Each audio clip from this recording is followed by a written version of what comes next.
Dr. S.B. Kumar from India. Dr. Kumar is a distinguished academic, researcher, and author of several books, academic papers. His expertise is on conflict resolution, peace studies, future studies, nonviolence, and international relations.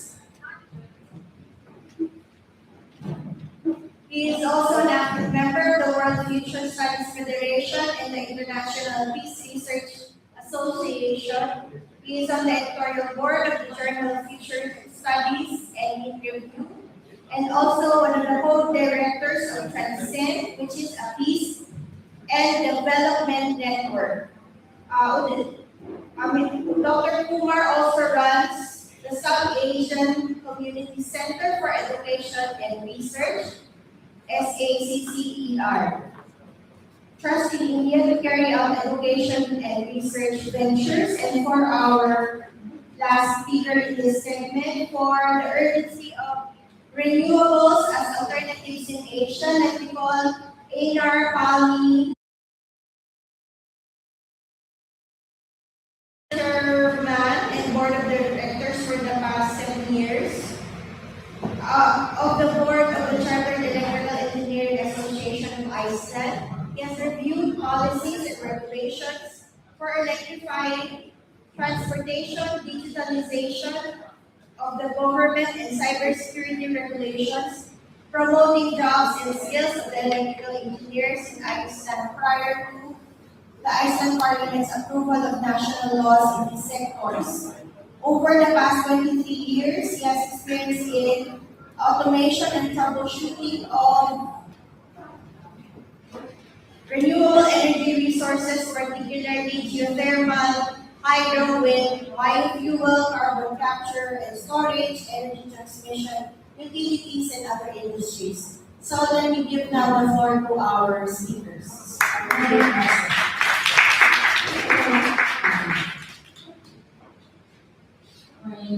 Good afternoon, everyone. My name is Esther Yu, and I'm from Korea Collaboration for Environmental Movement. So today I will talk about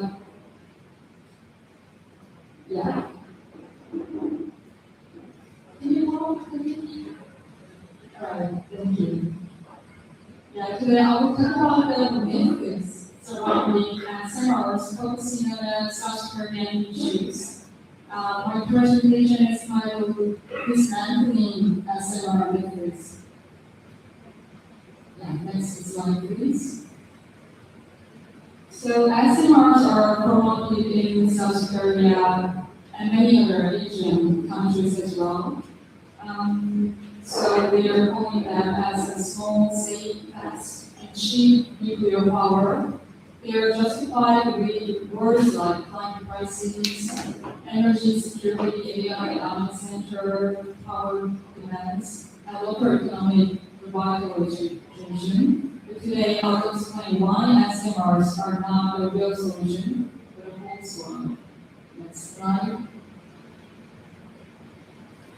First, I know some of you guys already told about this, but first let's look about the global trend. Nuclear power is often presented as a growing industry, but in reality, it is closer to stagnation and decline. The share of nuclear power in global electricity generation peaked at 70.5% in 1996, and stays around 9% in 2024. If we exclude China's expansion, the decline becomes even clearer. Next slide. The global nuclear market is not a wide open blue ocean.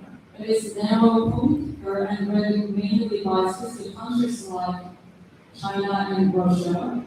So in this context, SMRs look less like a new growth industry and more like a survival product of the nuclear industry after the decline of the large reactor market.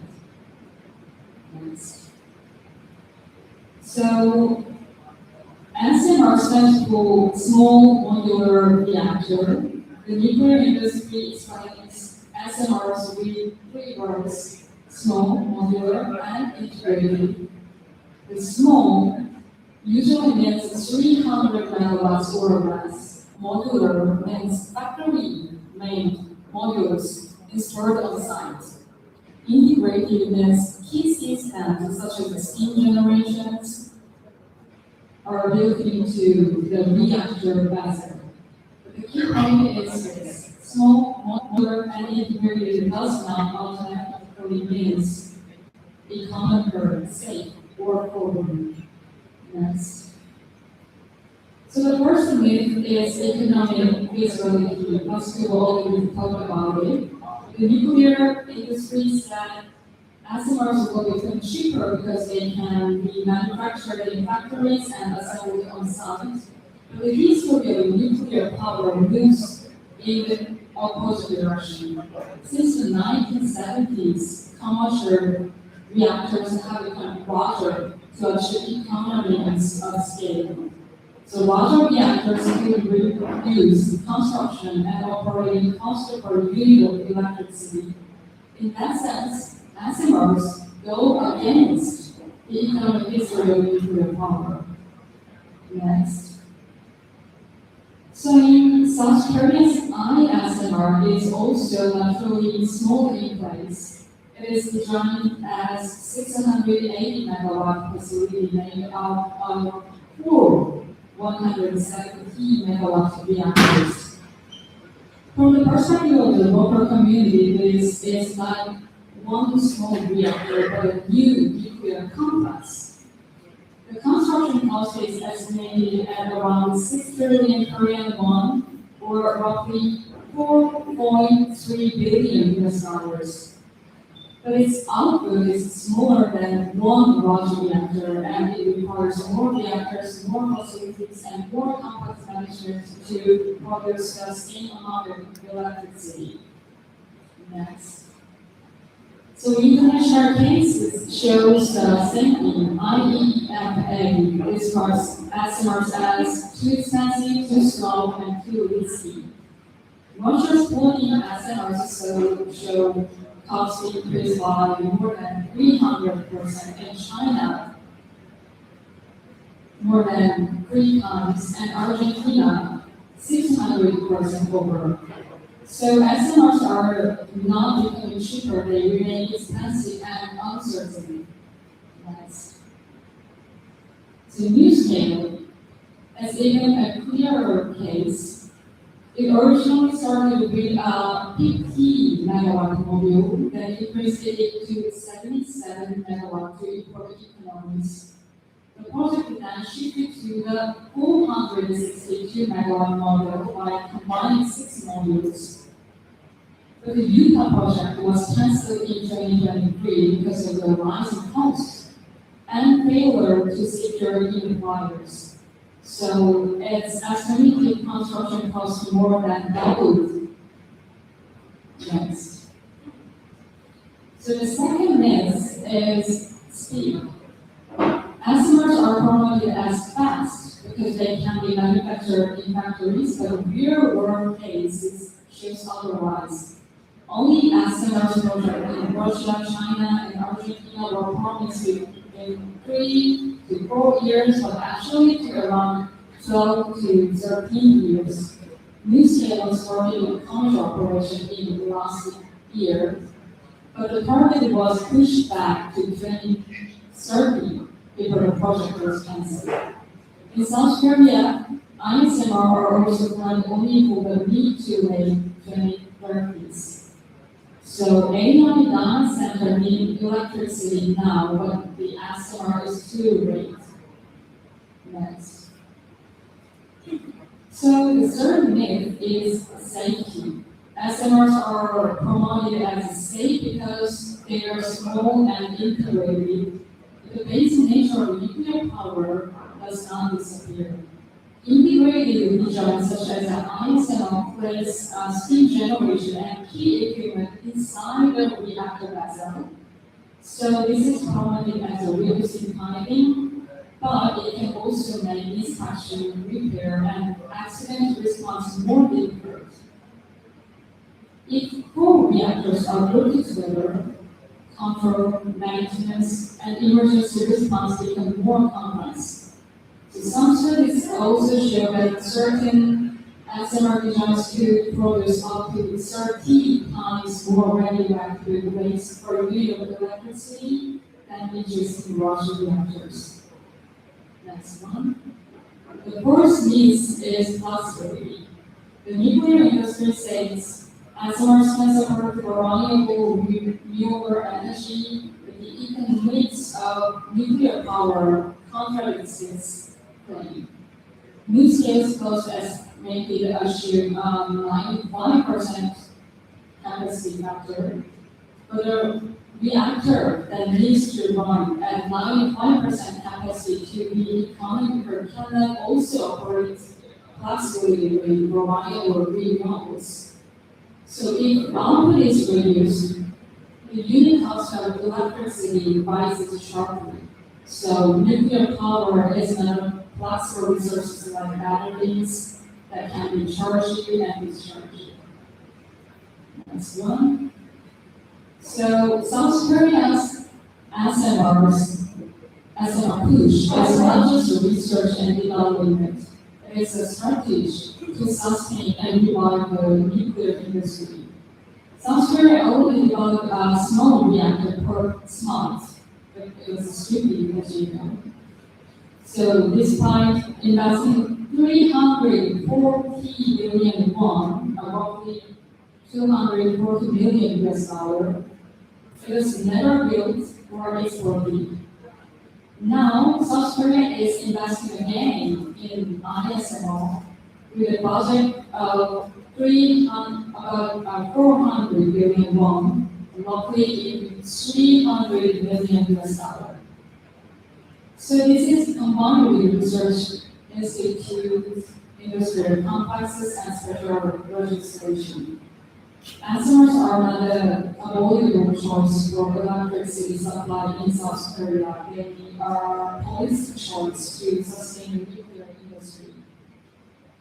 Next. So to conclude, SMRs are not economically proven, and real-world cases do not support the claim that they can be built quickly.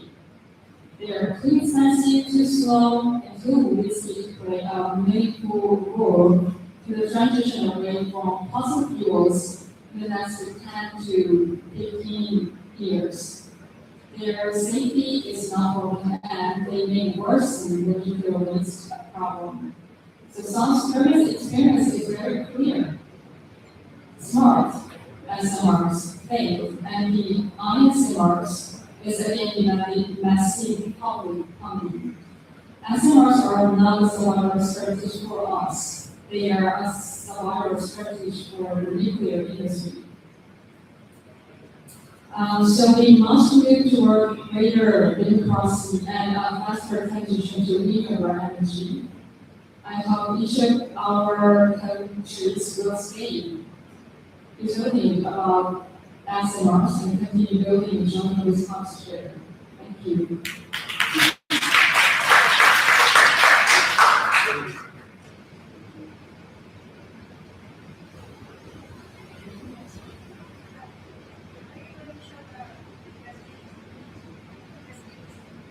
About the states.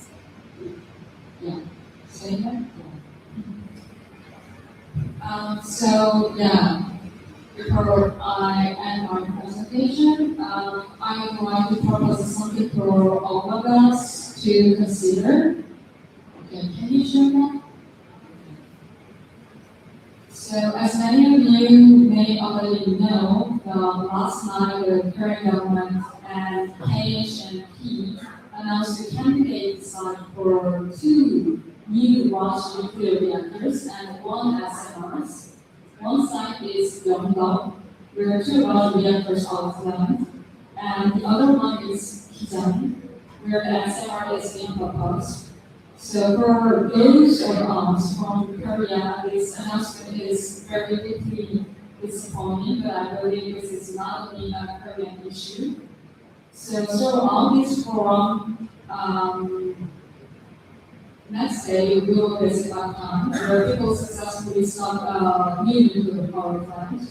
So what happens in Korea, I think, will affect the picture of nuclear power in Asia. So that's why I would like to propose a joint statement for the participants and organizations of the 2026 Indonesia Forum. So the draft statement has already been prepared in English.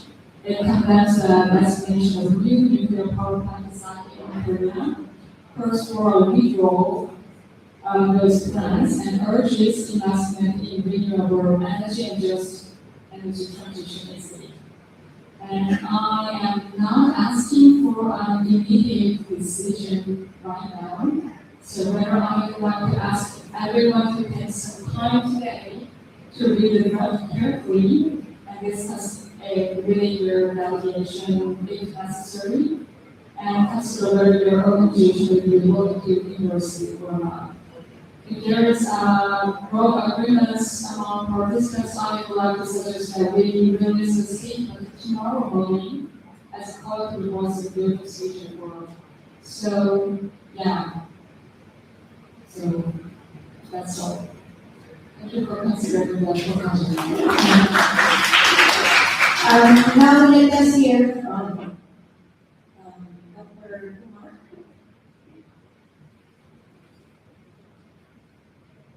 Good afternoon. I don't have any presentations. I'm going to speak for the notes. As we all know, there are so many grandiose claims about nuclear power. But we all know that the nuclear power is not clean, or green, or cheap, or safe. The cost overrun is enormous, and the time overrun is equally long. So nuclear power is bandied about in today's world as the solution for climate change. So many governments around the world are either trying to build more nuclear power plants, or in some cases they are going to build a nuclear power plant from the scratch, like United Arab Emirates, Egypt, and here Bangladesh, for example. So many countries are building nuclear power plants for the first time. And countries like India, China, and others are building more nuclear power plants. And one reason excuse they have come up now is that they need energy, more energy, for setting up huge industries and industrial clusters and data centers, artificial intelligence data centers, IT parks. So to set up these industries and data centers, etc., they need more energy. And since you need more energy, you will set up more nuclear power plants. And more nuclear power plants means more money. You need more money. And where does that money come from? Obviously, the countries turn to multilateral development banks, World Bank, Asian Development Bank, that is here in Manila, AID, Asian Infrastructure and Investment Bank. And all these banks are lending money to the governments for building more nuclear power plants. And this lending or this borrowing from the multilateral development banks increases the national debt. Already, many countries in the global south are in deep debt.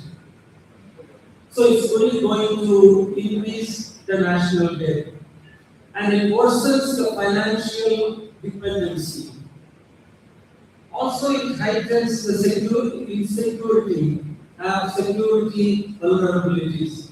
So the countries become even more insecure.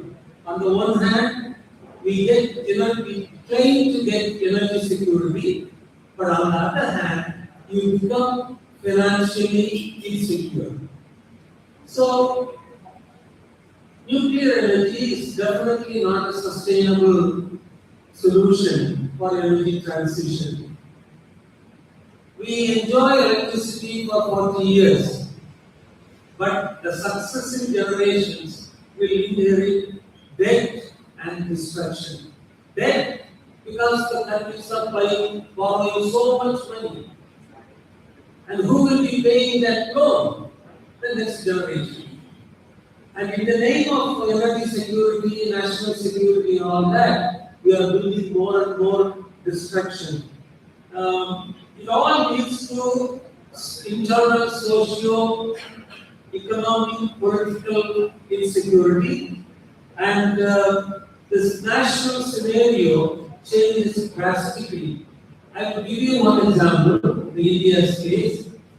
In India, so far, only the national government can build and operate nuclear power plants. But now, because of this increasing need for energy, they are opening up for private business participation. American companies, Russian companies are there. Atom storage export is very much in India. Now, India is opening up for Japanese companies, South Korean companies, American companies like Westinghouse and General Electric. So all these foreign corporations are coming to India to produce energy, in some cases to set up nuclear power plants. Also, in India also several Indian business houses who have had no experience or no expertise are trying to set up nuclear installations. And because of all these, not only the people, but also the government is losing control. We don't know who is operating what, and there is no regulatory body at the national level. The Atomic Energy Regulatory Board is part and parcel of the nuclear establishment. So there is very little transparency or accountability or popular participation. It's completely getting out of control. And then the Indian Liability Act is also drastically changed. Liability, they only talk about operator liability. There is no supplier liability. There is a difference between the two. If you buy a washing machine or a refrigerator, you get a warranty. But when you buy all these nuclear installations from these countries, there is absolutely no supplier liability. If something goes wrong, the supplier, that's why it's for General Electric or Westinghouse, will go scot-free. We had in 1984, there was the largest industrial disaster happened in India. You may know Bhopal gas tragedy. Immediately after the Bhopal gas tragedy, the CEO of that company, Union Carbide company, Warren Anderson, was put on a plane and he left the country. The CEO of the company, which was responsible for the death of thousands and thousands of people, left the country without any kind of responsibility. The people of Bhopal are still suffering. In the case of nuclear power, the Indian government is setting up a ceiling, liability ceiling, that is $460 million. $460 million.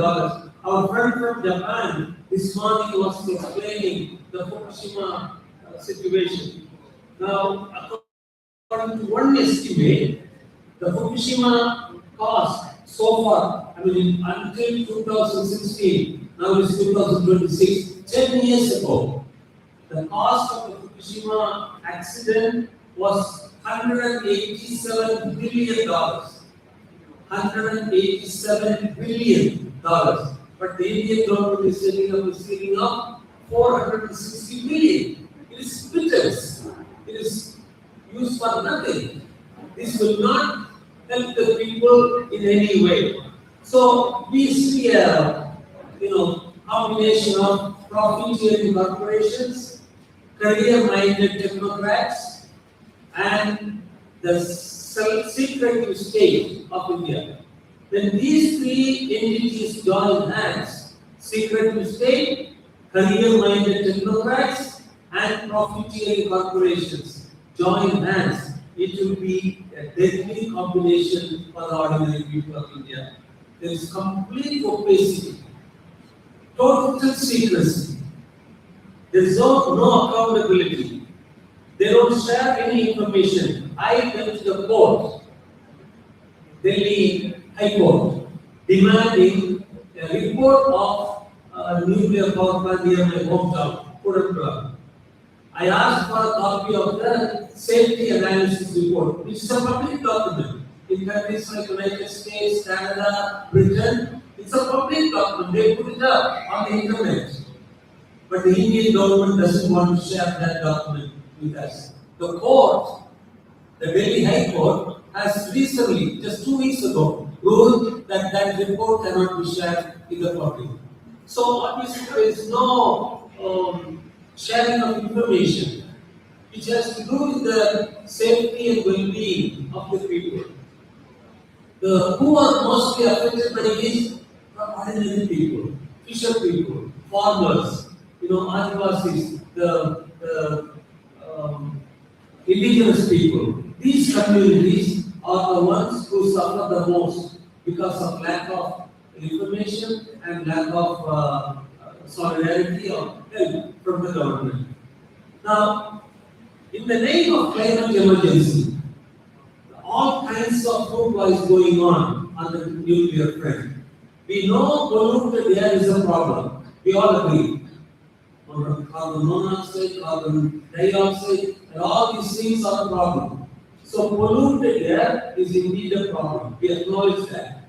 But poisoning the earth cannot be the answer. What are we going to do with the nuclear waste? We are going to bury it down there. For how many years? 48,000 years. And how do we know that this will be safe? I'm just coming from Germany, where Germany, which is a highly technological country with sophisticated technology, is struggling with the nuclear waste that they have produced. They are phasing out nuclear power. If Germany and countries like Japan and United States do not have the capacity to deal with the nuclear waste, what would a country like India do? A highly and densely populated country, even a small incident will be a great disaster for millions and millions of people. And that is the reason we say that this is not suitable for our nuclear program. Now, then the government comes down on us very heavily, saying that we are against India's development, we are foreign funded, we are American soldiers, and all kinds of nonsensical things. Nuclear power is definitely not the answer for climate concerns, climate emergency. We have been listening to so many people since this morning. Now, if you can imagine the construction of a nuclear power plant, a lot of energy is used in that. A lot of conventional energy, dirty energy.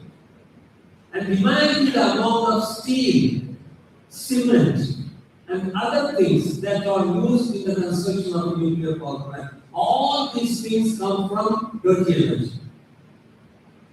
And the nuclear power plant is built usually in our country for 25 years. So all these 25 years, we consume so much of dirty energy in supplying this material, in building these projects, construction phase, everything.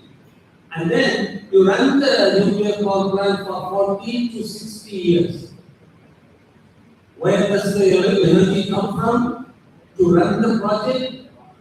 It comes from dirty energy, from the conventional energy sources. It's not like you you produce so much electricity, nuclear power, you take a little bit of that and run the plant. It doesn't work like that. So to run the plant, you use dirty energy. Then after 40 to 60 years, you decommission the plant. Where does the energy come from? Dirty sources. And decommission takes a long time and it's a long process. After the decommissioning, you have to do the waste management. For waste management, you still need energy. Where does that energy come from? From dirty sources. So if you do a cost-benefit analysis, it will be very clear that you consume nuclear power. You produce nuclear power, but you consume so much of dirty energy. Nuclear power plant is definitely not the answer for our climate emergency concerns. So all this power that we utilize for the construction, maintenance, decommissioning and waste management is an enormous amount of energy. It produces dirty energy, causes and more damage to the environment, to the climate. So it is not a very truthful or accurate claim that nuclear power is the answer for our climate emergency concerns. And that is the reason we say that we need to focus on renewable energy. Now, when you put so much of resources and energy on this nuclear power, what it does is, it pushes away our efforts to produce more renewable energy. Countries like India have great resources. We have 7,500 kilometer long coastline. We can use that to produce tidal power. India is a huge country with so many pockets of wind. So wind energy can be produced. Germany, that gets sunlight only for 155 days a year, is making a viable business out of solar power. In India, we get solar power sunlight every day of the year. Every day of the year. So we can very well make a viable business out of solar power. It's the political will and imagination and creativity that is needed. But unfortunately, our political leadership is bereft of all these things and they go for this nuclear power. Thank you, Dr. Kumar. Now we hear from Mr. Rainer Anderson.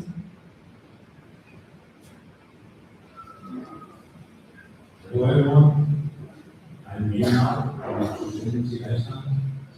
Today I want to talk about why there is such a need to shift to renewable energy sustainability. Not only because these are the more sustainable options, but also the more practical, secure and viable path to the future.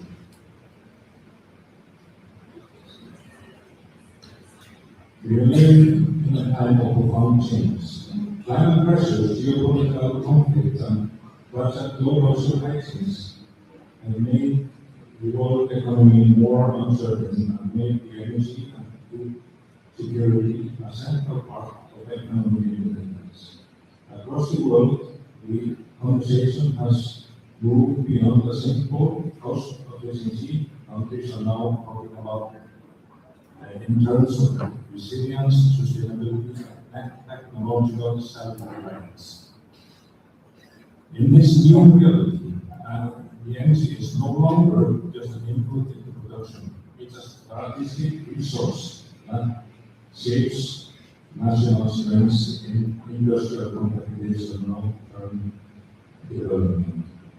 Natural resources alone are not enough. No one owns the sun within 2 days. Yet, the value chains built around these resources are increasingly being concentrated in the hands of the few. That's why to remain competitive, countries must build knowledge-based advantages. One that is not only on how much energy they can produce, but in how wisely they can use it, how quickly they create solution and effectively they connect the industries and how attractive they are to entrepreneurs, investors, and international partnerships. Southeast Asia is an energy crossroad. Asia set a target in 2016, reaching 35% renewable energy capacity by 2020. It's now June 2026, but the region is still under pressure to accelerate the transition to close the gap between ambition and delivery. At the same time, Vietnam, the Philippines, and Indonesia are emerging as key drivers of clean energy growth, when Southeast Asia is on operational, has no operational nuclear capacity today. This is not a region without options. This region has real renewable potential, but it's also rising cost of delivery. Why does this urgency shift to renewables matter? Because Southeast Asia already living in consequences of climate vulnerability. In 2025 floods and cyclones killed more than 1,300 people, and major flooding events can now cost more than $10 billion in damages. Yet, the region is still locking in fossil infrastructure faster than renewables. Since the Paris Agreement in 2015, coal and gas additions have far exceeded renewable economy. Even as Southeast Asia emerges as one of the world's new fastest growing energy demand region. The pressure is growing. Southeast Asia could account for about 25% of the global energy demand growth until 2023. Fossil fuel has supplied nearly 80% of the region's demand since 2001. So the region is under pressure from both directions. Climate risk rising and energy demand is rising. That makes the transition not only an environmental issue, but an economic and strategic one. From Iceland, this is familiar. We also come from a country shaped by powerful natural forces. So our lessons has been that resilience does not come from waiting for stability. It comes from building systems that are domestic, reliable, and prepared for the long term. Today, Iceland's energy system is essentially fully renewable, built mainly on hydropower and geothermal energy. This did not happen overnight. Between 2004 and 2014, Iceland nearly doubled its electricity capacity, creating the energy base and a broader economic growth. Economic studies show that the energy sector in Iceland contributes around 4.1% of the GDP annually, and around 40% when micro figures are included. So for Iceland, the experience shows that renewable energy is not a climate story, it's also an economic development story. This point is not about Iceland, but about the same principle built around domestic renewable strengths. In Iceland, the resource mix is looked different. The right approach is the adoption, not application. For the Philippines, that means geothermal is already a natural strength. Solar and wind hydropower abounds everywhere. Even in most remote islands of the country, they currently have no electricity. This is a tremendous opportunity to use that strength to anchor that broader renewable system. And once we see the system this way, the next question will be which technologies can be deployed the fastest and most affordable. Once we list which technology can deliver the fastest and most quickly, the right comparison is life cycle cost. The cost of electricity over the full life cycle of the plant, not just the upfront construction cost. The low-cost renewables, higher, now are onshore wind and utility solar, from the data that is used here. Onshore wind is about $35 per megawatt hour, or roughly 2.1 pesos per kilowatt hour. And utility scale solar is around $43 or 2.6 pesos per kilowatt hour. Geothermal is slightly higher at about $16 per megawatt hour, or about 3.6 pesos per kilowatt hour. But it plays a very different and important role. 8 kilowatts per 50% renewable power. For reference, generation site renewable power in Iceland and also land in around 1.6 to 2.6 pesos per kilowatt hour. Showing a domestic renewable system can achieve at scale. For conventional energy, the higher cost is here, with roughly twice the cost compared to renewable alternatives. Coal, which is from 71 to $173 per megawatt hour. That is roughly 4.3 to 10.5 pesos per kilowatt hour. And nuclear, even higher, at 141 to $220 per megawatt hour. That is 8.6 to 13.33 pesos per kilowatt hour. That is on a life cycle cost basis. In Philippine terms, wind solar are already in the low single digit per kilowatt hour, while nuclear remains way higher. Next, please.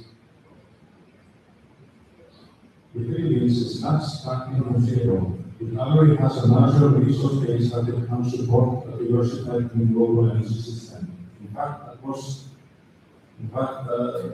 a few years ago, the Philippines was on the top world producer of geothermal energy. It's now slipped down from second place to third place to Indonesia, and in Asia, and the third, and the US is on the top higher. Iceland is only on the 9th in global ranking, but it managed to make the energy 100% renewable, mostly by relying on geothermal. Just imagine what the Philippines can do to harness this ranking and deploy effective, timely, and efficient government support instead of relying on conventional energy that the households here in the Philippines pay nearly 50 pesos per kilowatt hour for. Geothermal provides a major strategic advantage to firm dependable renewable power. At the same time, wind and solar are scalable capacity at low cost, while hydro and biomass add to flexibility and regional benefit. This means the country's strength lies not only in the resource, but a portfolio. And this is why the policy direction matters. The Philippines aims to rise renewable energy to 35% of the power generation mix by 2030 and 50% by 2040. This means that the renewable pathway is already credible, and once that is clear, the next question, how should we analyze nuclear alongside it? The nuclear reality check. The issue is not that the nuclear can work in principle. The real question is whether the Philippines has the institutional capacity and oversight framework to deliver it on time at a manageable cost and with a credible long-term solution. And that appears limited. As Undersecretary Romero Cristina Duera of the DOE noted in her aviation emergency forum at the DOE last week, the current nuclear efforts rest on a very small pool of specialists and regulators. For newcomer countries, a first nuclear plant can take 10 to 15 years to even want to bring to operation. And nuclear remains expensive. That means delays do not cause technical problems, they will cause financial risks. and reasonably does not, and the responsibility does not end with a participation or even as it closes. Nuclear also requires credible long-term plans to face storage, managing, and public responsibility that can last for generations. Europe offers us two useful problems. Finland shows on nuclear power can cause major delays and escalation. Germany shows us even when the nuclear generation ends, the waste question can remain unresolved for decades. So nuclear should be considered carefully because it is a multi-generation commitment that doesn't even end at decades after the plant has closed.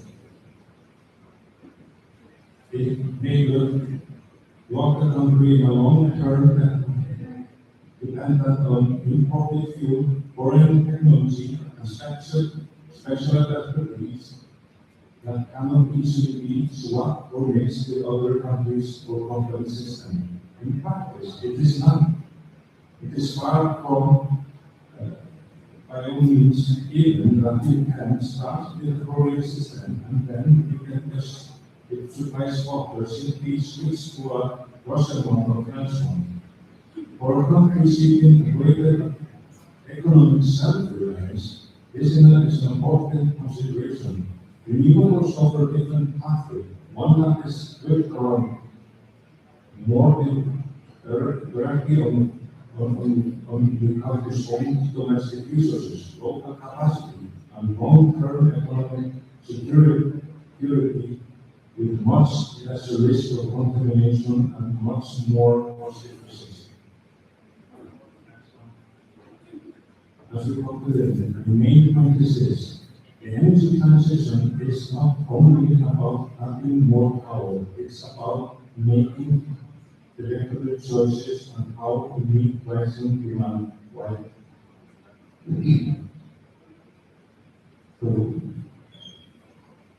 protecting reliability, affordability, and long-term national interest. For Asia, business focusing less on the single ideal technology and more on the conditions that allow clean energy to scale. Practically, as it's simple, can solution be deployed faster, connects more cheaply, and expanded across different systems, and built from the resources that are already available in region.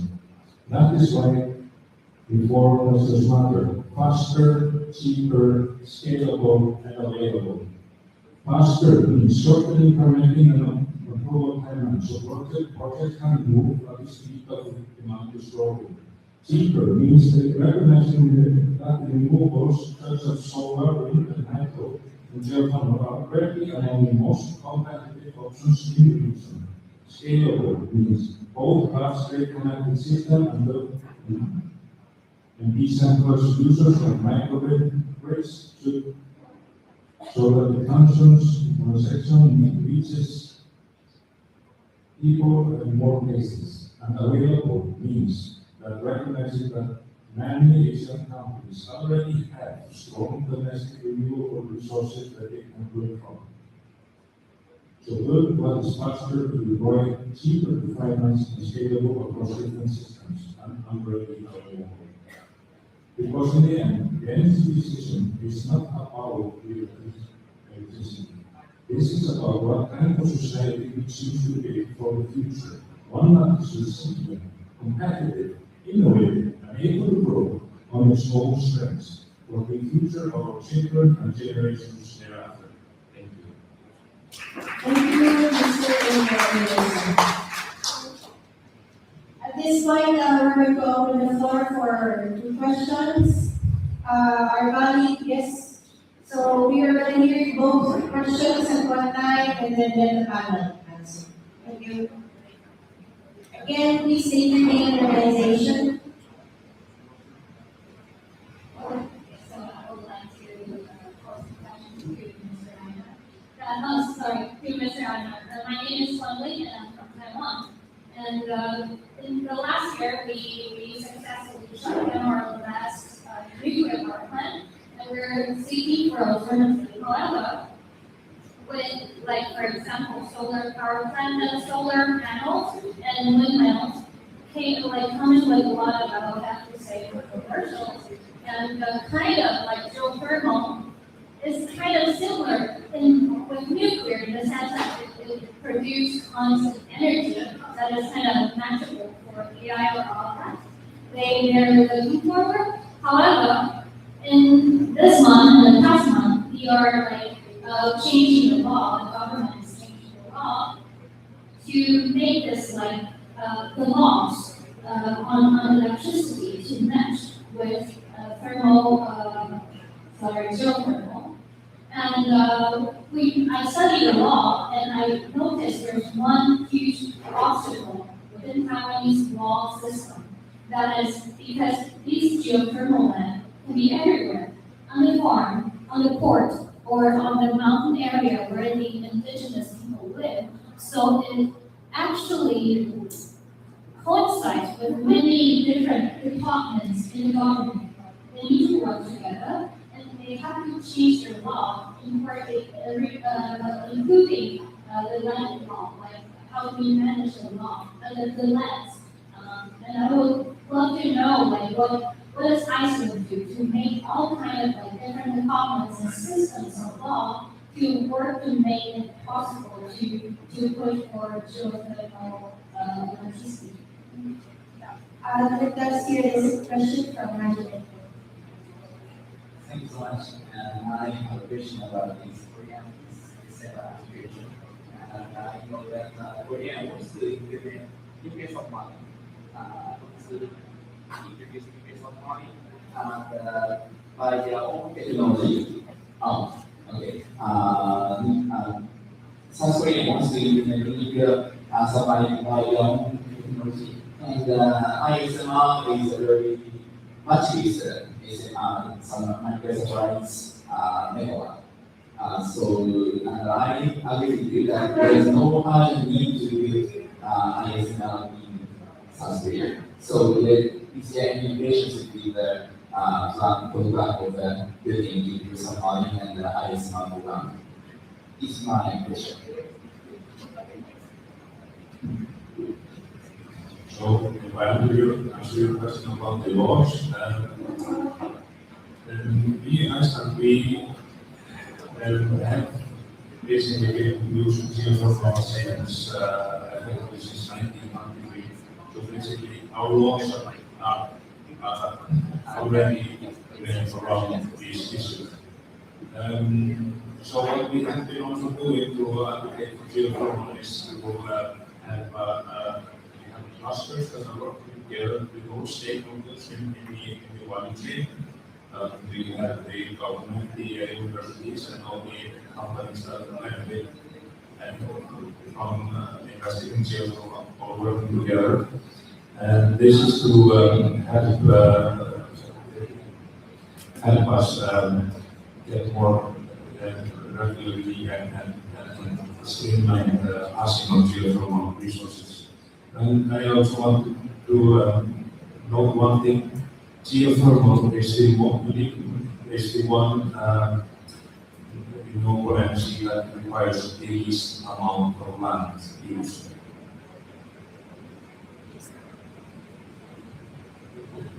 Yes. South Korea's SMR questions is not limited in nuclear power generation, but as you say, it is also linked with submarines.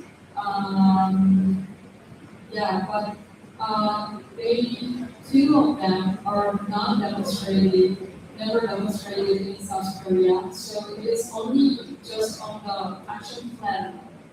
But they are trying to revise the Korea-US nuclear agreements, and so they are making some plans and also making some political decisions about the submarine.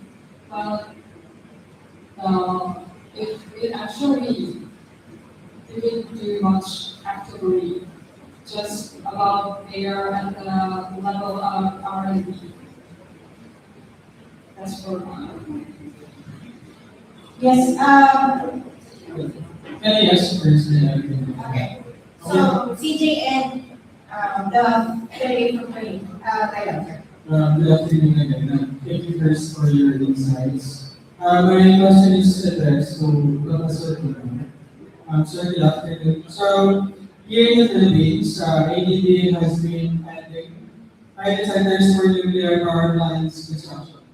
So, how can we disallow this bounce to support the private sector for building a nuclear power plant, which we know will only add to our country's debt, including all its disadvantages, and affect this power plant later if calamities happen like typhoon or earthquake, which will result to this plant's destruction. I mean, what sanction or action do we do as defenders and activists to demand accountability for this bank supporting the destructions of these nuclear power plants, may it be large or small nuclear reactors? May I also share that maybe around 2023 or 24, South Korea is actively collaborating with Philippines regarding the potential revival of the nuclear power plant, which named Korea Hydro and Nuclear Power Co. or THNP.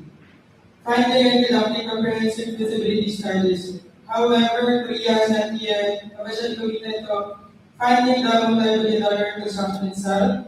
So whilst I know how hard it is to demand accountability for bombs, more so in the country, can you share some insights which I know will be very useful in our battle against this challenge?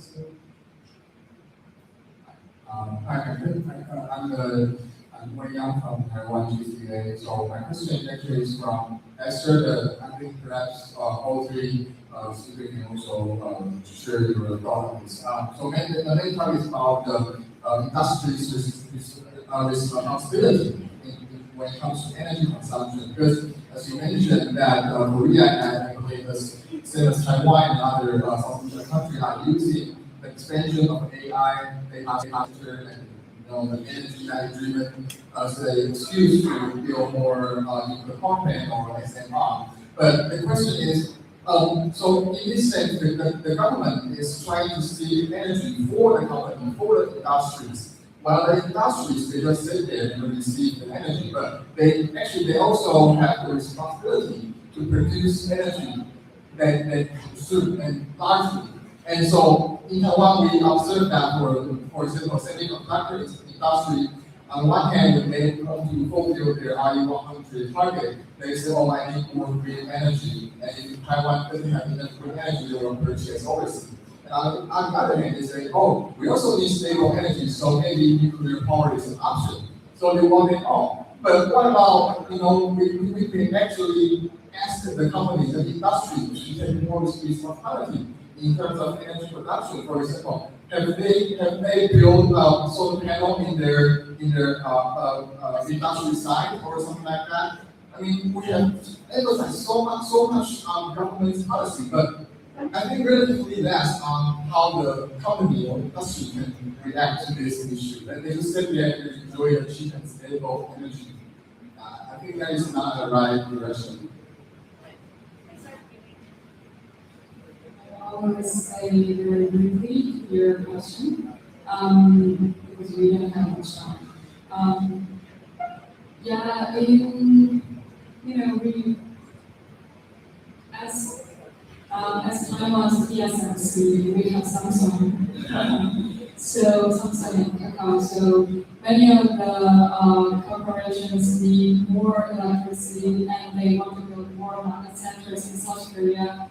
In this time, we don't have much data centers. So in this time, the electricity demand is not that high. And actually,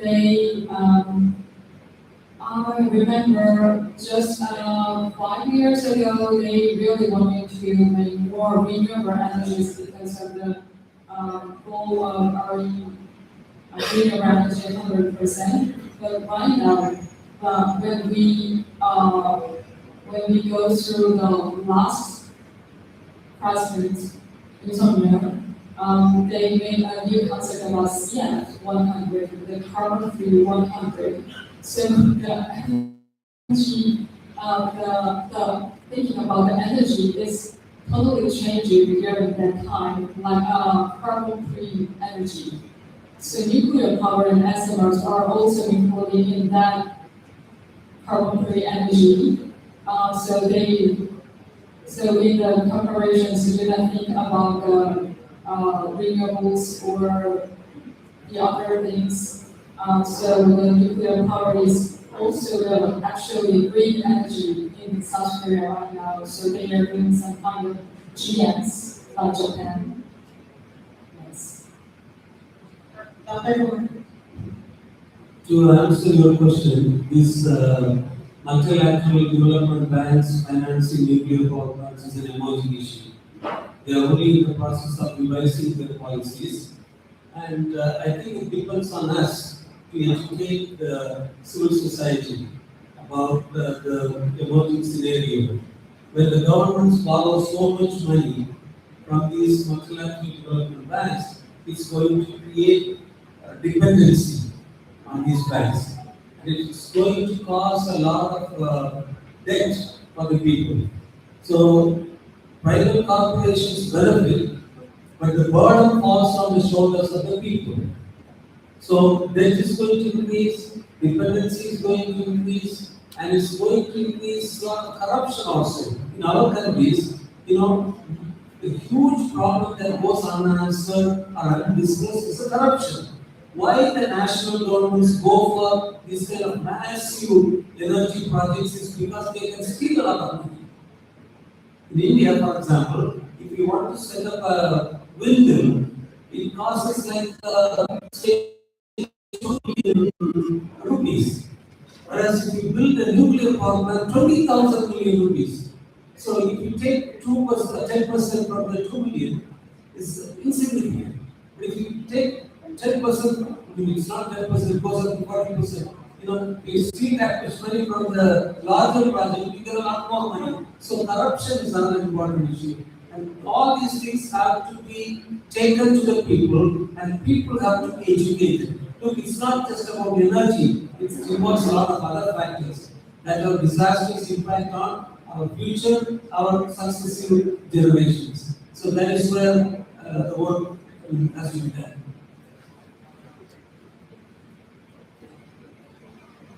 So it's a question of how we can protect the people. Well, in Iceland, we are maybe not a good example because we have a lot of energy. But I can take maybe some relation to what they did in Norway and Sweden, where the policies and the government, they actually made a regulation to protect the homeowners and the low income consumer from energy prices. Because these countries, they have an abundance of renewable energy too, and they export it to other countries willing to pay more. So what they did, that they will subsidize the energy cost to a more affordable rate for, and they will not feel the price hikes as extremely as others. Okay, thank you so much to our cluster 3 speakers on alternatives versus false solutions. At this point, let me ask representatives from the Nukes Asia Forum, Veronica Cap and Daisuke Sato to let us award the certificates to our speakers.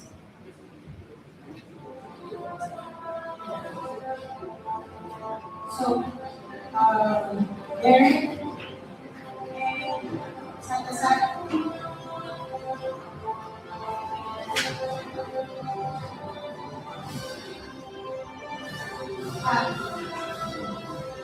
Okay, we will be assisted by Vicky and So, first we will give to Mrs. Ryu of South Korea. And then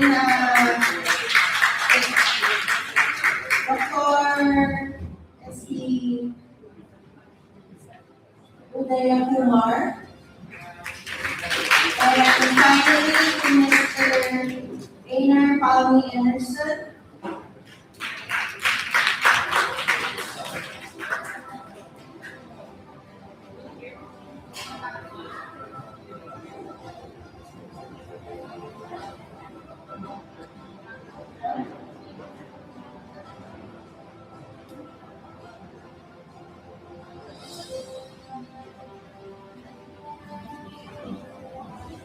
Okay, thank you so much.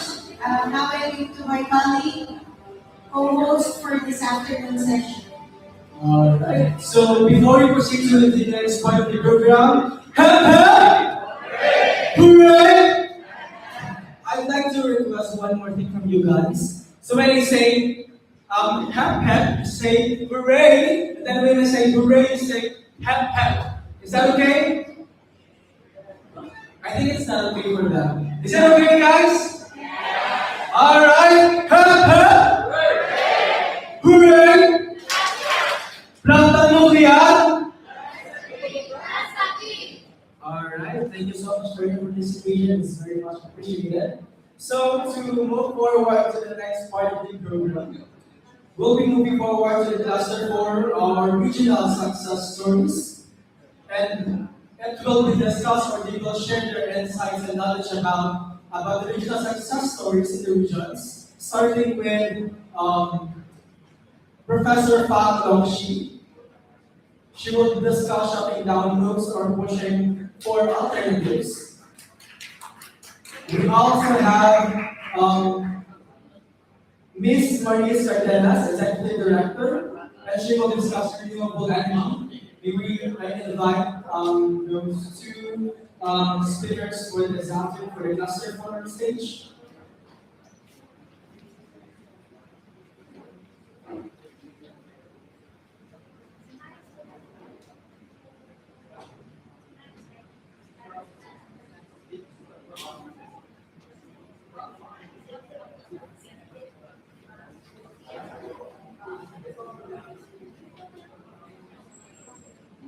Alright, so allow me to introduce our speakers for this afternoon. So we have Ms. Maris Cardenas, Executive Director of the Center for Empowerment, Innovation and Training on Renewable Energy, advancing an inclusive, just, and sustainable energy transition toward 100% renewable energy through capacity building, knowledge sharing, policy advocacy, innovation, and gender mainstream.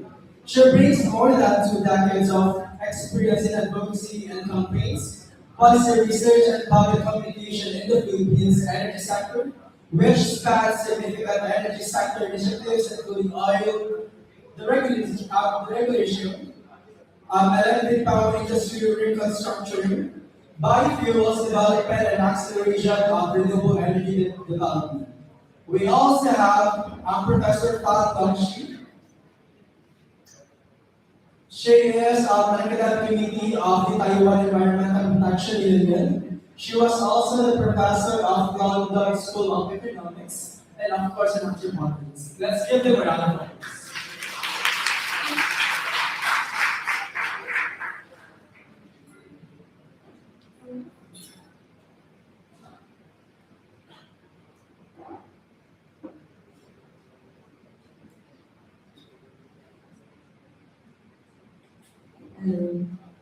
Kailangan natin sa lahat. Good afternoon, everyone. So, thank you again to the previous panel, especially to Einar. You already mentioned part of my presentation, so thank you for that. So, just to keep, so I will share about the renewable energy experience in the Philippines.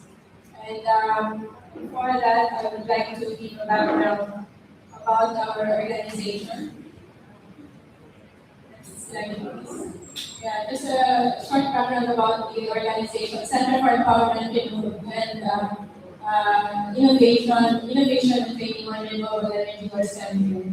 So we are a non-profit association of 25 members, 21 organizations consisting of NGOs and think tanks, and also RP companies, board of renewable energy enterprises, including electric cooperatives and academic centers, also social impact investor, and 4 individuals coming from the industry, academe, and financial advisor.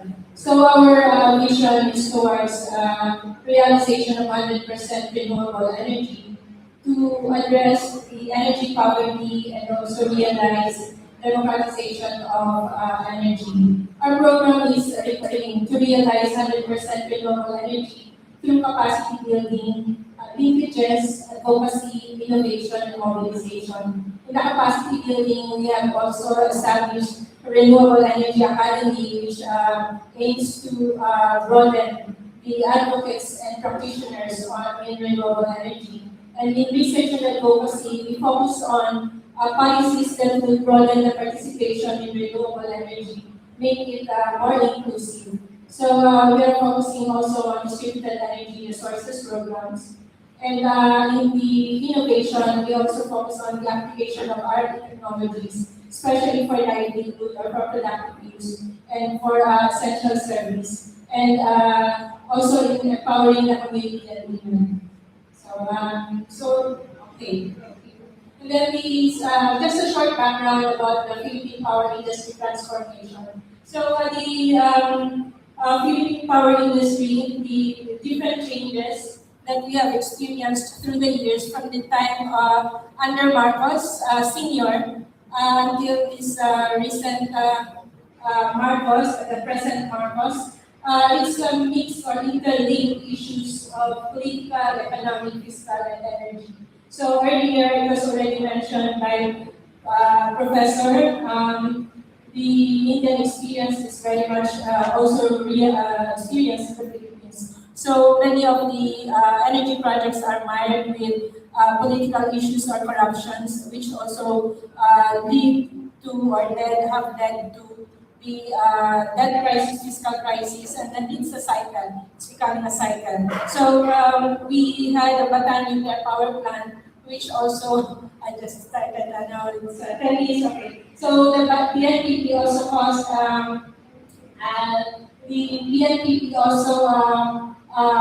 caused problems with the energy supply, and also that problem, it aggravated the debt problem in the Philippines. So, which also became a reason for the government to privatize the power industry. So from a vertically integrated power sector, wherein the generation and transmission are under the National Power Corporation. So in 2001, when the private sector was private industry, power sector industry was deregulated and privatized.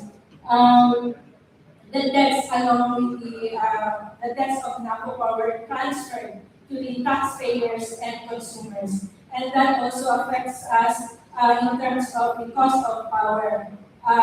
So while the EPIDA, the Electric Power Industry Reform Act, encourages the use of indigenous resources and also to address the high cost of power, but the continuing payment to some of the stranded debts and stranded contract costs also add to the power rates that we have been paying. So the renewable energy law, was also as a result of EPIDA implementation and also with the addressing the climate crisis. So under the renewable energy law, it mandates the acceleration of renewable energy and reduction of dependence in imported fuel. Okay, so next slide, please. So why renewable energy? Some of the reasons why we need to shift to renewable energy was already mentioned by the previous speaker. Just to emphasize, perhaps, is why renewable energy, because it addresses the issues of access, affordability, sustainability, and security. So these are important or critical issues surrounding energy concern or energy access in the country. So aside from that, the affordability also is realized from the savings that the users get from adopting renewable energy. So it was mentioned that it's cheaper to use renewable energy, especially for the Philippines, which is one of the highest in the world. And in the recent study by Ember, the residential electricity rates in the Philippines is the highest in Southeast Asia. And then the structural challenges in the energy sector. As an archipelago, we have these challenges of getting electricity. If we are dependent on the grid, many of the island communities are not able to have electricity. So renewable energy is decentralized and can easily be deployed, as also mentioned earlier. And so it's already presented in many forums that this renewable energy is also a solution to reducing carbon emissions, especially as the power sector is one of the highest contributors of greenhouse gas emissions. And then improving energy resilience. So reducing dependence on imported fossil fuel, which we have experienced in this energy crisis that until now we are still experiencing, despite the announcement of US that they have already forged an agreement to end this standoff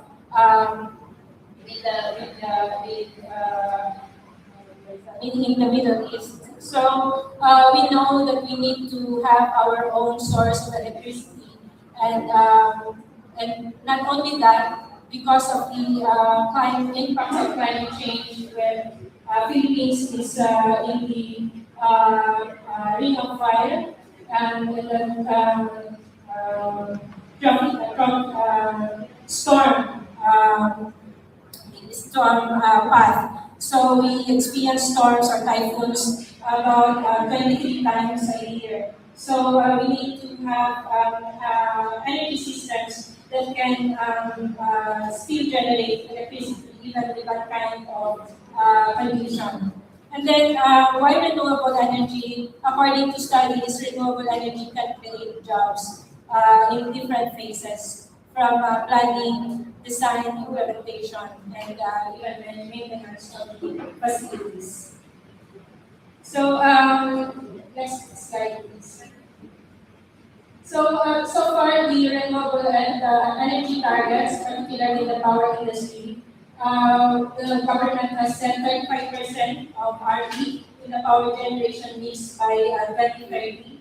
This is also a commitment in the reduction of carbon or greenhouse gas emissions as part of climate action with the government. And then 50% renewable energy share in the power generation mix by 2015. And in the household electrification, unfortunately, the Philippines lagged behind its neighbors in Southeast Asia. So we are only in 95% electrification level, and 2 million households still lack electricity until now. The target to have 100% total electrification is by 2028. And the solar home systems is part of strategy of the government, particularly the National Electrification Administration, to realize this target. So far the RE share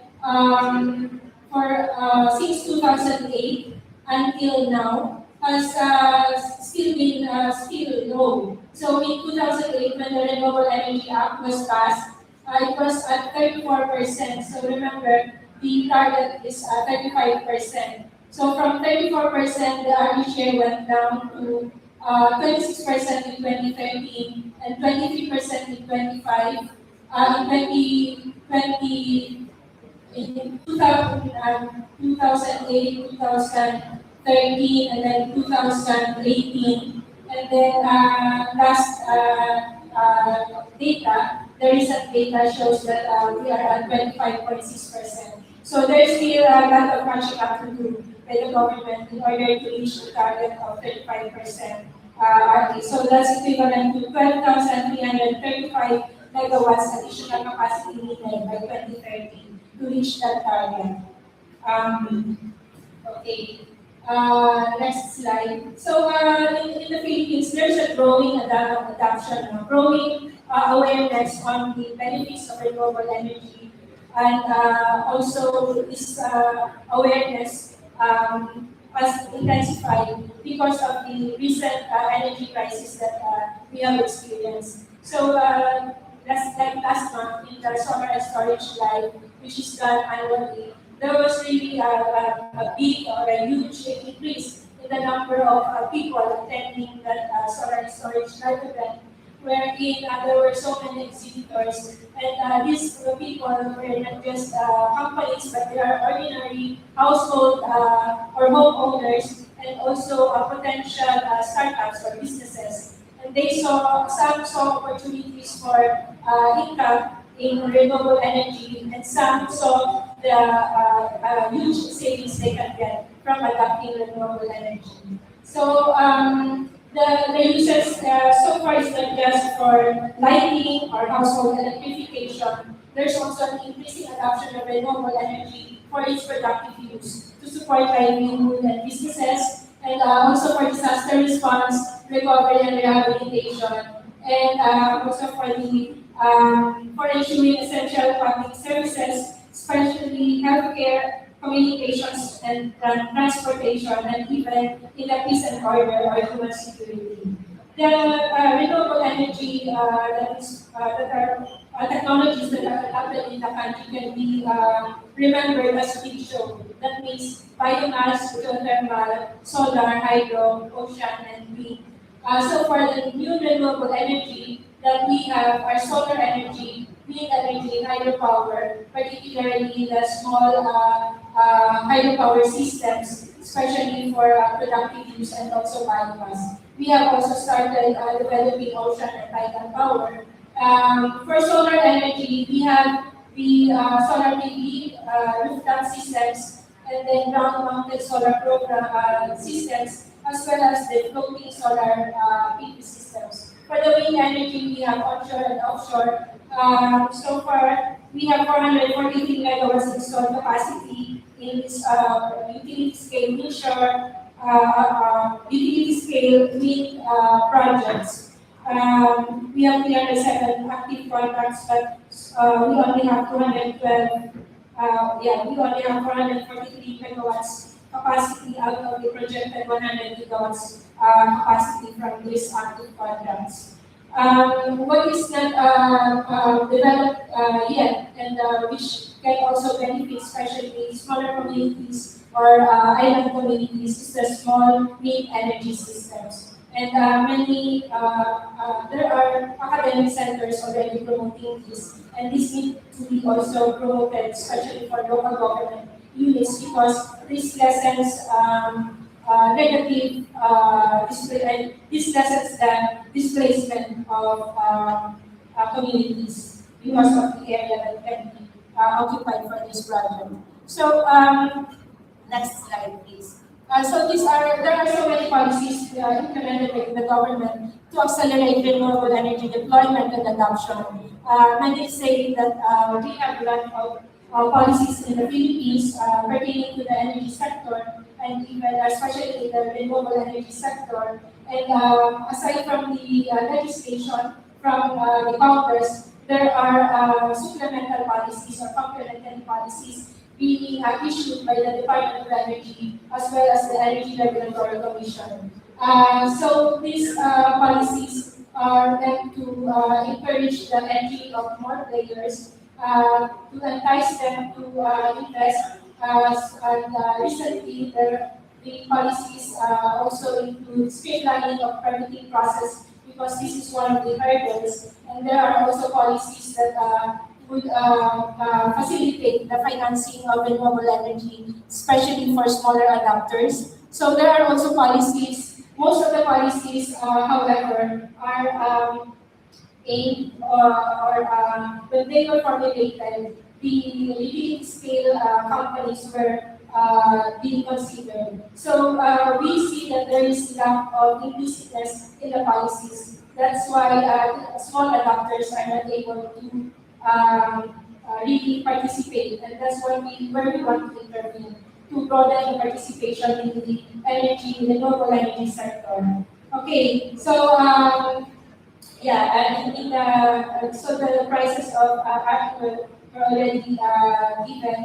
In the localization of adoption, local government units have adopted local policies as well as practices that will show that renewable energy can be realized even by low-income class municipalities. There just needs political commitment is needed. So as what also mentioned by the earlier speaker. And then for the financial institutions also to include schemes that would support smaller borrowers in their financial needs. So we also see positive changes in the government financial institutions such as PATI and SSS that include the provision of loan for solar home systems. And lastly, okay, so to conclude, so it's important for the it's important for energy transition to be just and inclusive. Next slide. Yeah. And there are uncertainties in important energy supply, which compels users to shift to RE, but it needs affordable financing or other forms of support. And then promoting productive use of RE is very important, and this has to be realized by all, especially the local government units and even the national government agencies, because really energy economic development is attached to that. And skills training is also an area that needs more attention. And lastly, the support for the community to have more active participation, and this can also be through exploration or support in for the co-ownership of renewable energy systems. That would be all. Thank you. Alright, thank you so much, Ms. Maurice Cardenas, Executive Director of Center for Empowerment, Innovation, and Training on Renewable Energy. So while we are waiting for the next presentation for our next finalist for this afternoon, I'd like to ask some questions to our delegates. So it was discussed earlier by Ms. Maurice that there were existing or ongoing policies that are trying to accelerate the adoption and deployment of renewable energy. So I'd like to ask you guys on your countries. So is there like any existing policy that aims to accelerate the adoption or deployment of renewable energy? And if yes, or if there's an existing policy about that, what's the current situation or its implementation, if there's any? Anyone from Korea, Taiwan, Japan, India? Anyone? I think we have something to share. I think in terms of renewable energy development, I think Taiwan and the other countries are common. So the most difficulty we confront now is, we just talked about earlier, is the space, the land conflict. Because in Taiwan, we set the target for the solar development, and we distinguish between the rooftop and the land PV. The rooftop is surpassed its goal very quickly, but the land PV is, it faces major obstacles, mainly because it conflict with the land use of farmer and the field, and because we have the pond, and you will grow oyster, fish, and you want that because or fishing, harvesting, something like that. So the problem is sometimes the developer will set the solar panel upon it, and the farmer and the fishermen is concerned about will this affect their production. And some end owner, because they think the profit of the solar panel is much larger, so they will stop leasing the land to the farmer or the fisherman, and instead to the developer, solar panel developer. So this create kind of a conflict in the social image of the renewable energy, and kind of suffer. People think, well, this kind of renewable energy is come here and create our land. So this is one of the major obstacles in Taiwan. And also another obstacle is that the government seldom, we don't have really good policy in terms of subsidizing the civil energy, rooftop energy. So for example, if there's a public rooftop and I want to make it into a solar panel and generate power and use the revenue for the community, it's hard for me to compete with large developers. So in the end of the day, the large developer will use that rooftop for their own benefit. And so other people will find very distant from this so-called energy democracy. Why is this has to do with me? All the money is being made by the large producer, developer. And so I think that's one of the many obstacles that in Taiwan we are facing now. Thank you so much for that. I think this is really a problem, right? Yes, sir. In Japan, after machine independence, they government implement feed-in tariff system, which fixed value. They buy fixed price, actually on the renewable energy. However, the government feed-in price is so high, and so that Japanese people rate is increased because of the feed-in tax system, and they use the electricity price is high because of the feed-in tax system. So the people feels nervous about the price, and also at the time the government didn't use dissolution of the large mega solar. So it uses a huge run, and also there is no regulation. So the large mega solar is installed near from the residents. So people are and also the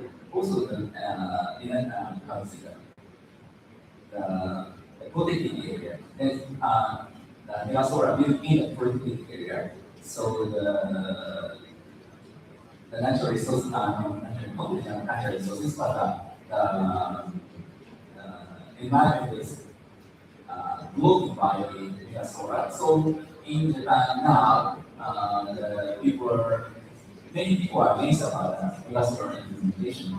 So what experience is that life is good, but to implement accelerate the renewable energy. However, the price is very important, and also the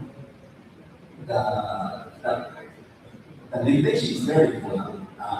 For example, building the mega solar green to make green zone or red zone. Mega solar can't build in the red zone and green zone, and green zone pay for mega solar or in the red zone. So now the government wants to implement renewable energy, increasing renewable energy share by 50% of the electricity coming from renewable energy by 2040.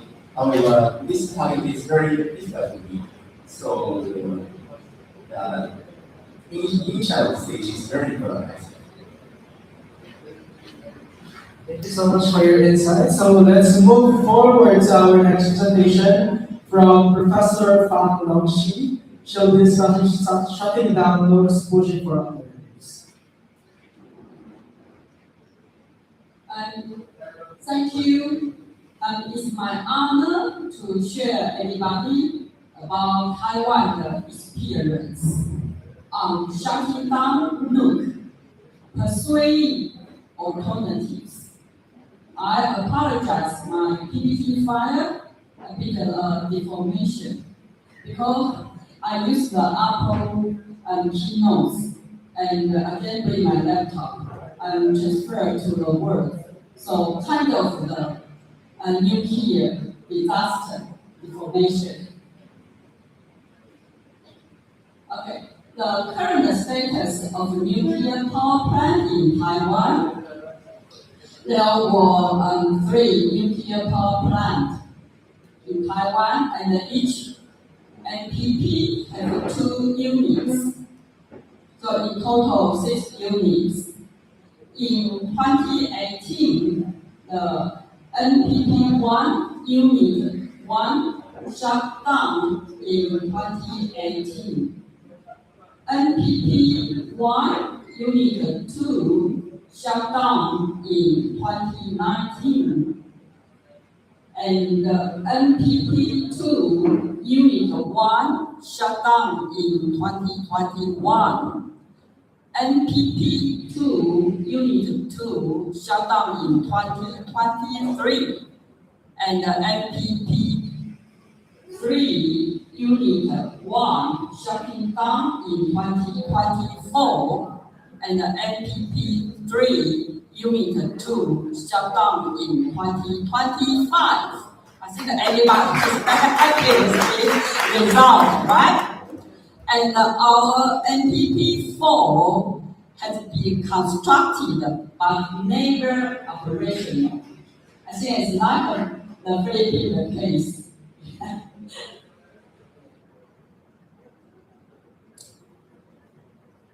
Okay, Unit 2 of the NPP 3, the last operating nuclear reactor in Taiwan, ceased operation on 17 May 2025 upon the expiration of its 40 years operating license.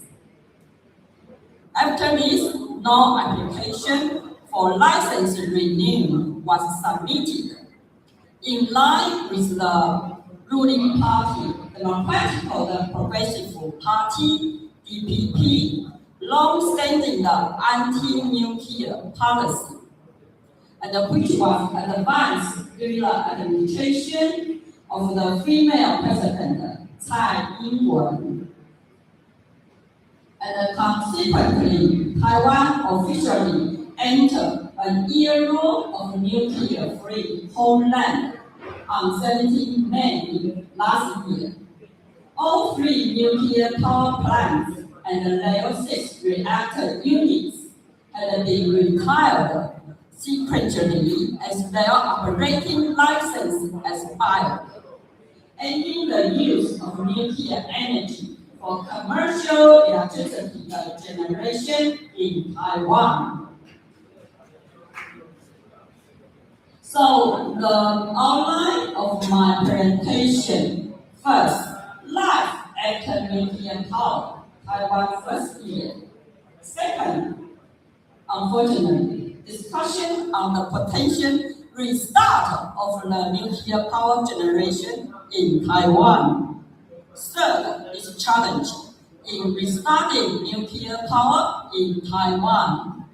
Finally, role of alternative energy in Taiwan energy transition. Section 1, life after nuclear power, the Taiwan first year. During the 2025, May 18 to 2026, May 16, according to Taiwan Power Company, the power supply in Taiwan was adequate for 336 days, and only 28 days power supply was tight, and the critical power supply alert is 0 days. So we are very pleased to report about this achievement during the first nuclear-free years. And also the presidential electricity, the price in Taiwan during the first nuclear-free year is about US dollar 0.09 per kilowatt hours. So which is very, very low. And it is lower than in countries such as South Korea and Japan. And I wonder, if compared with your residential electricity price in Philippines, in your country, is Taiwan also cheaper than yours? Cheaper, right? Right. How much cheaper? Okay. Also the case, industrial electricity the price in Taiwan during the first nuclear-free years is about US dollar 0.14 per kilowatt hours, which is comparatively low, and it is also lower than in countries such as South Korea and Japan. How does this compare with the industry electricity price in Philippines, in your country, Australia, Iceland, and is Taiwan also cheaper than yours? Okay, unfortunately, discussion on the potential restart of nuclear power generation in Taiwan. As Taiwan nuclear phase-out approach is 1 year anniversary, the question of how long Taiwan energy system will remain nuclear-free remain a highly contested and unresolved issue.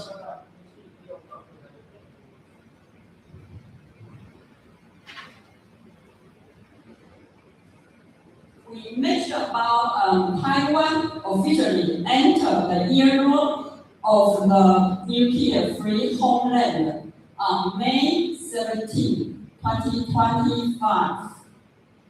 Under the administration of the female president Tsai Ing-wen. But 2 days later, President Tsai Ing-wen has completed her term, 8 years the term, and stepped down. So we have from 20 May 2025, we have the new president. It's also from the same political party, the Democratic Progressive Party.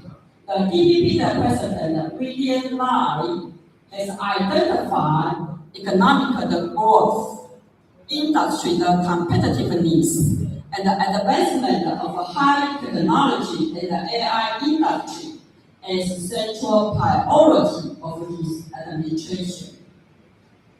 As these sectors are expected to drive future economic expansion and significantly increase electricity demand, securing a reliable and sufficient energy supply has emerged as a critical policy concern. So this is our challenge. And on the other hand, also international attitude toward nuclear energy has shifted significantly in recent years, as policymakers increasingly recognize the nuclear energy as a key low carbon source for enhancing energy security, mitigating climate change. This shift is reflected in the triple capacity pledge endorsed by now more than 30 countries, including the United States, France, Italy, and China, which call for tripling global nuclear power capacity by 2050 to support net zero emissions. So how can we debate with them? So this is our challenge for us. And against this backdrop, discussion on the potential restart of nuclear power generation in Taiwan has gained momentum. As Taiwan seeks to balance economic growth, energy security, and decarbonization goals, policymakers, industry stakeholders, and the public are increasingly debating the role of nuclear energy in its future energy mix. This debate has become more salient amidst rising electricity demand, driven by the expansion of the high-tech and the AI industries, raising questions about the long-term viability of a nuclear-free energy policy and the stability of future power supply.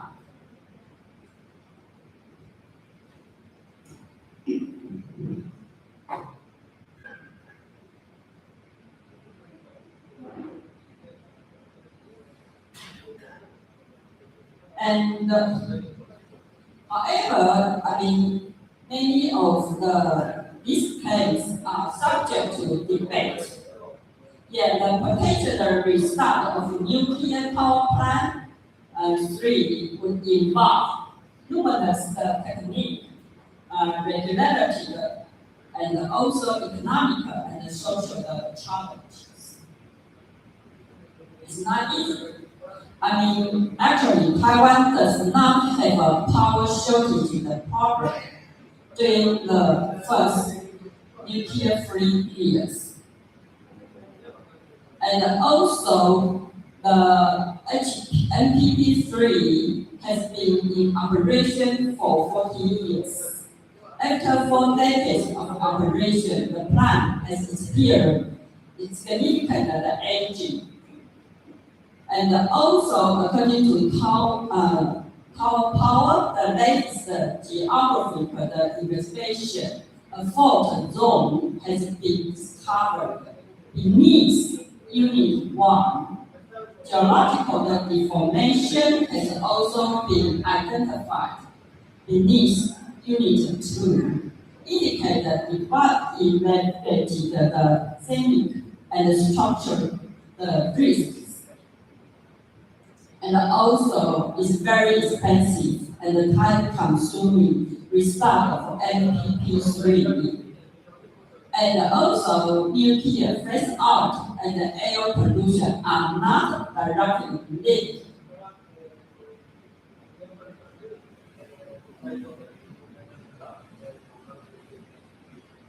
And air pollution and CO2 emission can be reduced even without nuclear power. Improvement in the air quality should be driven by the expansion of renewable energy and stronger pollution controls, not by nuclear power, which is not directly linked to air quality improvement. And the nuclear waste problem remains unsolved.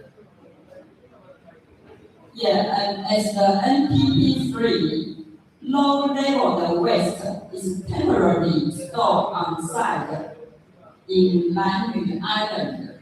Actually, it's the island closer to Philippines. So, while the higher level waste is stored in the spent fuel pools inside the plants. And what is needed for Taiwan is green energy. IT and AI industry require green energy, but nuclear power is not considered part of it.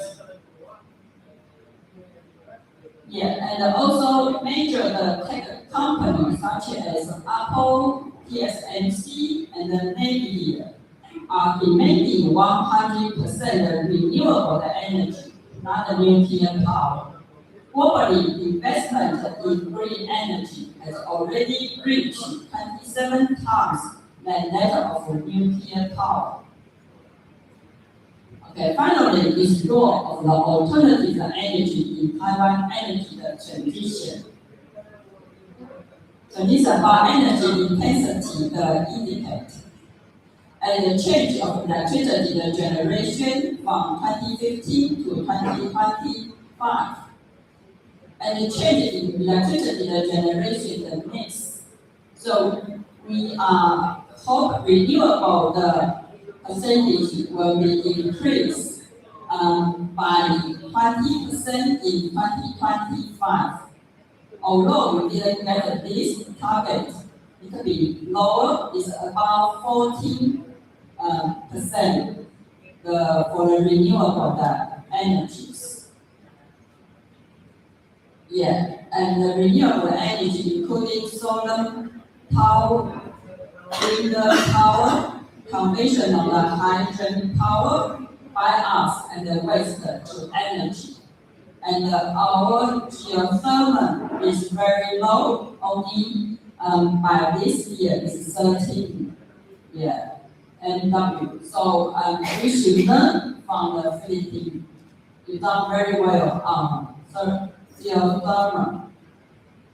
So this is renewable energy, the generation mix. Okay, closing remark. So, even Taiwan successfully achieved its nuclear phase out the goals last year, right? But the challenge ahead remains significant. Domestically, Taiwan continues to prioritize economic growth, industry competitiveness, and the development of high technology and the AI-driven industries, all of which are driving unprecedented increase in electricity demand. On the other hand, internationally, attitude toward nuclear energy has shifted, with many countries now recognize nuclear power as an important low-carbon energy source for enhancing energy security and addressing climate change issues.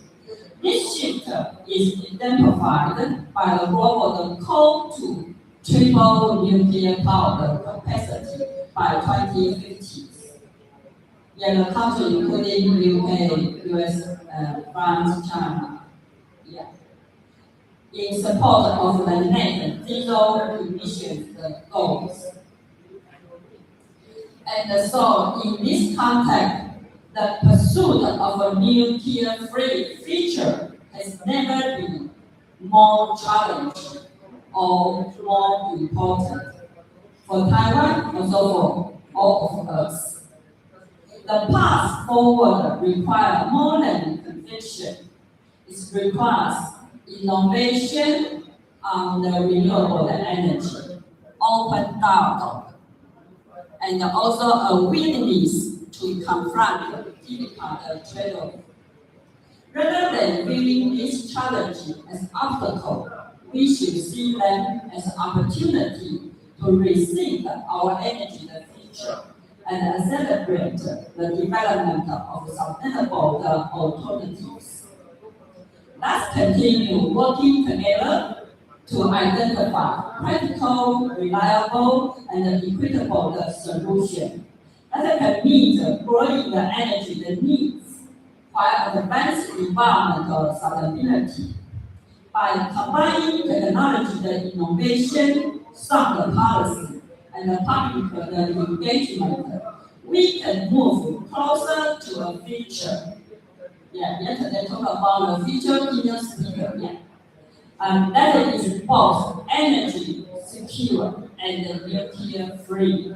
Thank you. Alright, thank you so much, Professor John. So right now we're opening the floor for the these two questions, I guess. So for everyone's information, Ms. Chris Hernandez is currently outside because she is currently in the room. But of course, I believe you guys were able to, socialize with her earlier, so if you guys have any questions, I'm sure they are open for any discussions. So anyone that has a question to our panelists?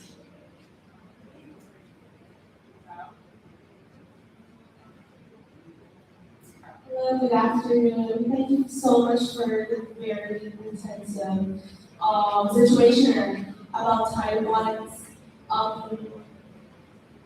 status quo on nuclear energy.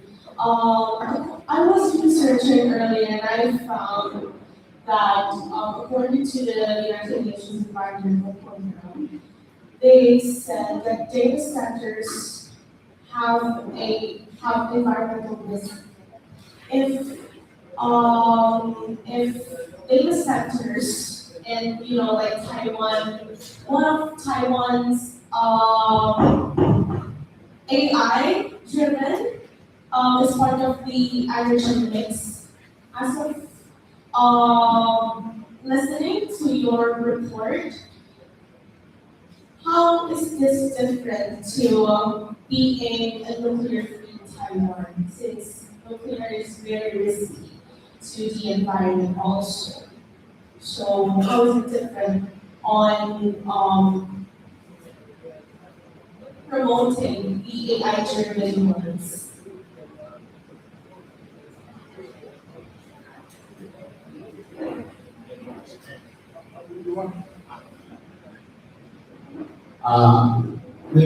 A few weeks ago, we went to see the chief, the boss of Taiwan Power Corporation, and he promised that up to 2036, we don't have the problem of electricity shortage. Now we have a lot of increase, a lot of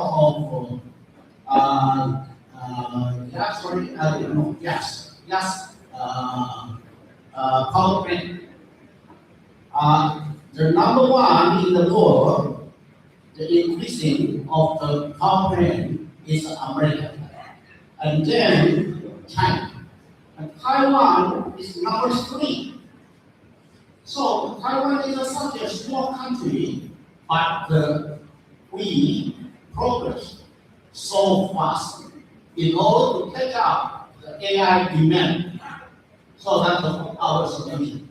We don't afraid of shortage of the electricity. Okay, thank you.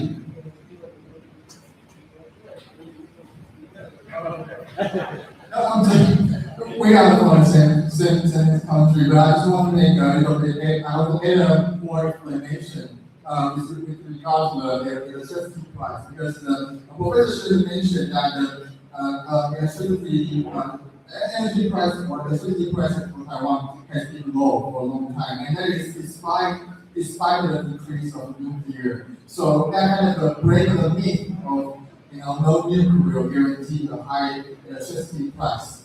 But for environmental organization, we are also concerned about that our electricity price being so low. So actually, in the past 3 years, there has been some increase. The policy has increased the electricity price to reflect the real cost.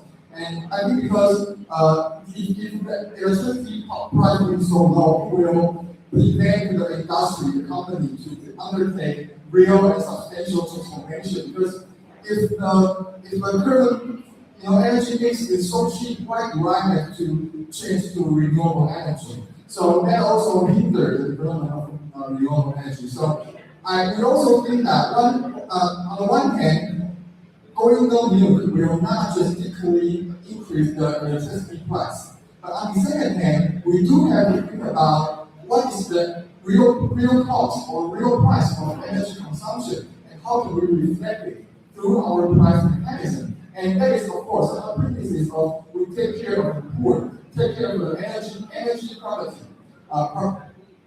poor people and the vulnerable people. Okay, so I think this is a very interesting issue, just maybe throw out to to the crowd and some feedback to Taiwan's situation. That is, the energy press has always been used as a political tool, political weapon to attack the no-new camp. But so we have to defend, saying we are going to, we will not increase the press. But on the other hand, we also have to advocate for the normalization of energy price. So I think that's really a challenge for us. Maybe we can also learn from other countries' experiences. Thank you. Thank you so much for those insights. Thank you. So you can tell Taiwan, we have formed a very strong team. So I'm fond of cooperation, but their voice also want to be heard, and their knowledge, and they are more working hard as activities. Yeah, and most of my time I live in London. Okay, so please have any more questions? We have a good team to. Any clarifying if the other people in the room ask questions? But mine would be, thank you, Professor, for your stories of victories. It has truly inspired us to continue our battle against the nuclear development. So here in the Philippines, we don't have that the machinery and the power, the money, of course, so that we can use again to fight against these diets. But we have the number. May I ask, how does the mass movement contribute to the shutdown of your nuclear power plant in Taiwan? And can you share with us your action moving forward with the news about the government with the revival of nuclear power plant? I don't know anyone else has a question.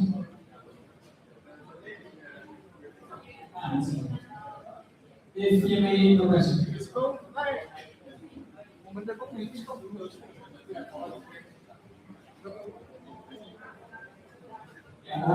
Can we wait? Ma'am has a question and you can answer afterwards. I've seen the wind power in the coastal area of Taiwan. Do you have offshore wind power?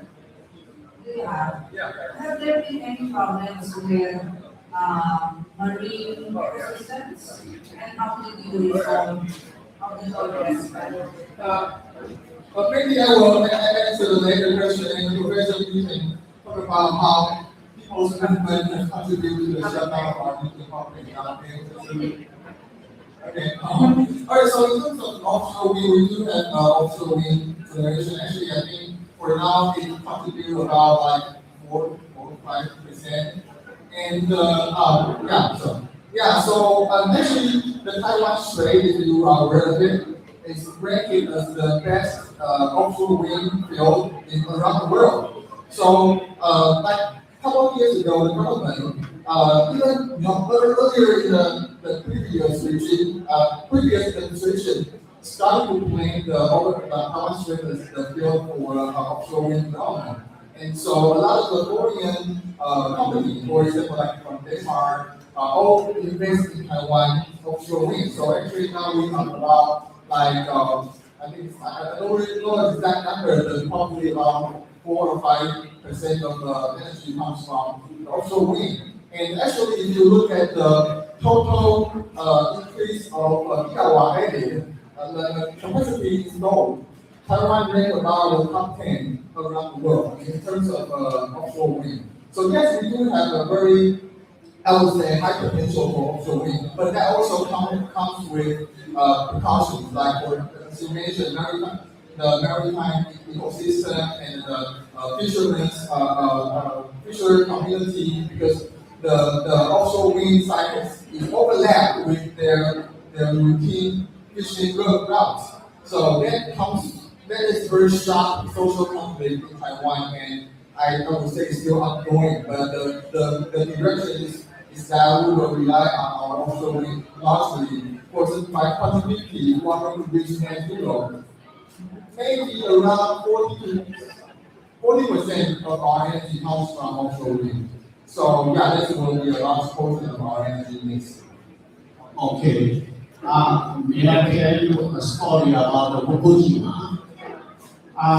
In 2011, I went to Fukushima for NMA as a really impact. And also to the people in Taiwan. We saw the damage of the nuclear treaty. You know, when we reached the peace museum in Hiroshima, they said in the past they only fight against the nuclear bomb, but not the nuclear electricity.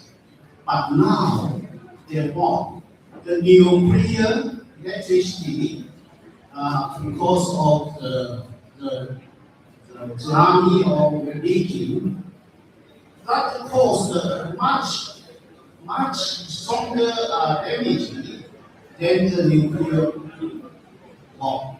So that's really a shock to everybody. And I have a friend, his brother-in-law lived in Fukushima, and he was a dentist, and he just want to start his business.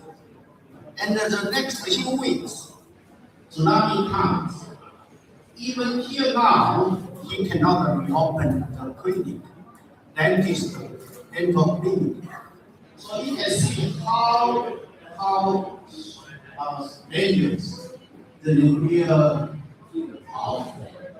Okay, that's my answer. Thank you. All right, thank you so much. I think that I will research for the winners. Can you have? Okay, maybe we'll ask this guy first and after that. Hello, good afternoon. So actually, this question was sent to the other panelists earlier, but since she's already not, I'd like to ask it to you. So earlier on her discussion, it was presented that the government of the Philippines is slowly has some efforts in actually transitioning to renewable energy. She presented some movements and policies that are implemented by the Philippine government to transition to renewable energy. However, upon checking the budget allocation of Department of Energy, the agency of the Philippines that is responsible for energy transition, it is based on the public document, it is found out that despite these efforts, they allotted 174 million pesos for renewable energy, but 3.61 billion for nuclear research and nuclear reservation. So it's quite a big gap, and it's quite a propaganda that they're actually pushing for renewable energy, but on the back end they allotted billions of budget for nuclear energy. So I wanted to know in Taiwan, since earlier we discussed that per year you started shutting down reactors in your country. So how was the energy administration's budget allocation during the time of the government? Did they slowly decrease the budget from nuclear energy allocation, then transition to renewable energy allocation? Can we add first for the answer? Thank you, and thank you, Professor. My question is just, are you concerned that reactor 4, nuclear power plant 4, was, I understand, constructed but never operated? Are you concerned that that one might be something that pro-nuclear people in Taiwan push for?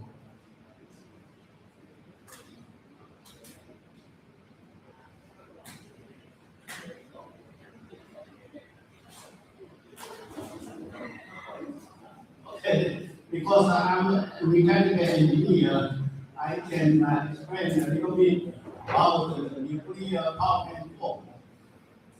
We reached the Taiwan Power electricity, and general manager told us we are going to change the nuclear power plant 4 into renewable electricity generator. There is one kind of generator, I think that irregular share population, share petroleum, it's called gasification. They can use the gasification process. That means you can change the style of the CH4 without using the oxygen, then it will add to one carbon and 4 hydrogen. In such case, you can get some chemical method,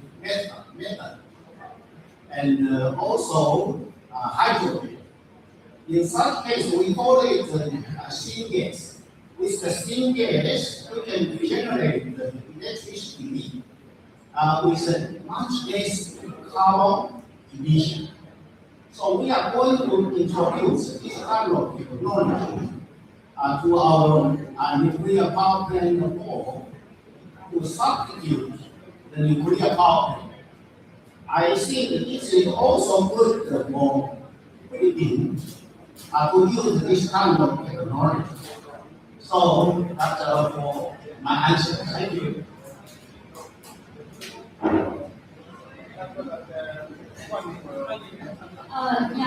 Regarding to your first question, okay. So do we really move the budget from the nuclear power plant to directly into renewable? I would say no.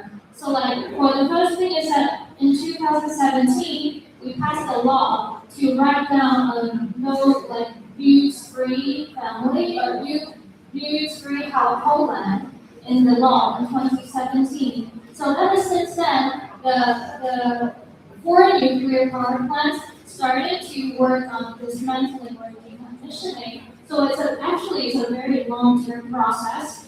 And renewable, on the other side, started from the same year actually, 2017, 2016. But is that do all of our renewable come from public sphere, for example, government project? Not really. It's actually our biggest challenge that we're still facing is how do we make the policy and the existing law system to make it possible for nuclear to come in, just like the question I just posed about geothermal. We have an existing law system or structure that is very, I would say, stiff and hard to change. And we would say a lot of society time or effort was put into changing the system instead of budget, because a lot of budget come from private sectors, private companies. We're basically giving space to make it possible for companies and for the people to participate in this renewable, I would say, revolution. And that is that. And because I'm frontier working on abolishing nuclear in the southern part, and still in my daily work, it's my main work, so I would like to mention that regarding to the power plant 4, it's a very, I would say, because since the past 2 years, for the global geopolitical atmosphere, everything I would say is shifting to the right way. And people are following basically Trump's steps. And on our TSMC or Samsung or semiconductor AI, they're gaining a very loud voice. And it combines with a sense of nationalism that doesn't really care about nuclear or electricity or water consumption anymore. So it's actually a very nuanced, complicated, integrated situation that is going on. So that is why I would say campaigning or environmental activism can be difficult, ugly, painful, messy, a lot of time. In front, it's not easy, it's not slogans or like that, but it can be deeper than that. And for the power plant 4, recently we had went through referendum to shut it down. However, when they are trying to reopen nuclear power plant 3, these comments come with, why don't we use the nuclear power plant 4? in the recent year, and this has changed with the Trump administration time within the last 2 years. So we're on the, I think that's what I would like to stress. Oppression knows no border, and we are connected. I mean, what you're fighting in Australia, what you're fighting in the Philippines, in Japan, in Korea, we are, and in India, we are all like deeply connected. What is going on with the political sphere may really interfere and with our daily work in Taiwan and around it. I really hope that we see that on the example of Taiwan. And I'm sorry for talking pretty much, but I still have one point that I have to address. I know that we're climate environmental activists, but on the other side, there are other environmental activists who are, for example, to preserve the trees, the farms, the animal diversity, and they recently have gone from to before they were our alliance on anti-nuclear activism, but in the past 2 years, 3 years, because our policies failed to make inclusion on the people side, to make the people actually participating in renewable energy. They are shifting against renewable energy to pro-nuclear in the post 2-3 years. And that is why I have to say environmental activism can be complicated and we may have conflicts in our day-to-day life. And I really hope you address this once. Thank you. Alright. Thank you so much. To Taiwan, wow, everything you have. They answered all the questions for you, right? So, of course, I know you guys have a lot of questions, but then again, you can always talk and communicate with them. And socialize with them if you guys have any questions. So, before we move. Yeah, I mean, you can see my Taiwan team. I mean, 5 of us are all very strong. They have their own knowledge and also the activist experience. So I would like them to share their experience in this panel as well. But of course, you are all welcome to come to me. I will answer your question one by one privately. Alright, thank you so much for coming. And of course, to our certificates, our panelists for this afternoon, we call on the Super Sato and Veronica Cape and Tony Cornelius.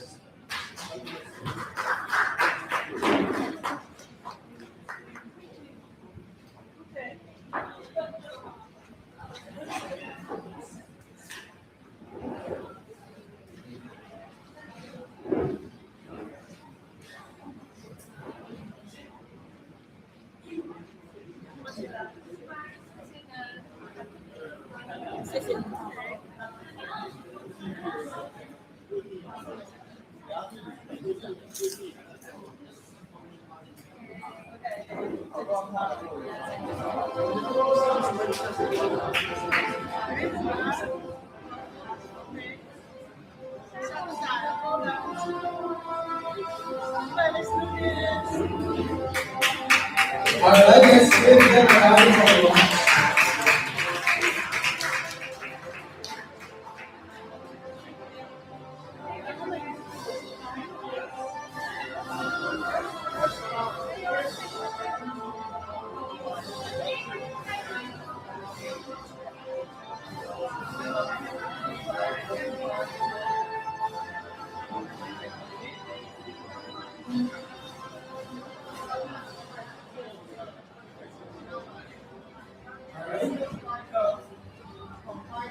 Okay, so we'd like to ask that we'll do something else.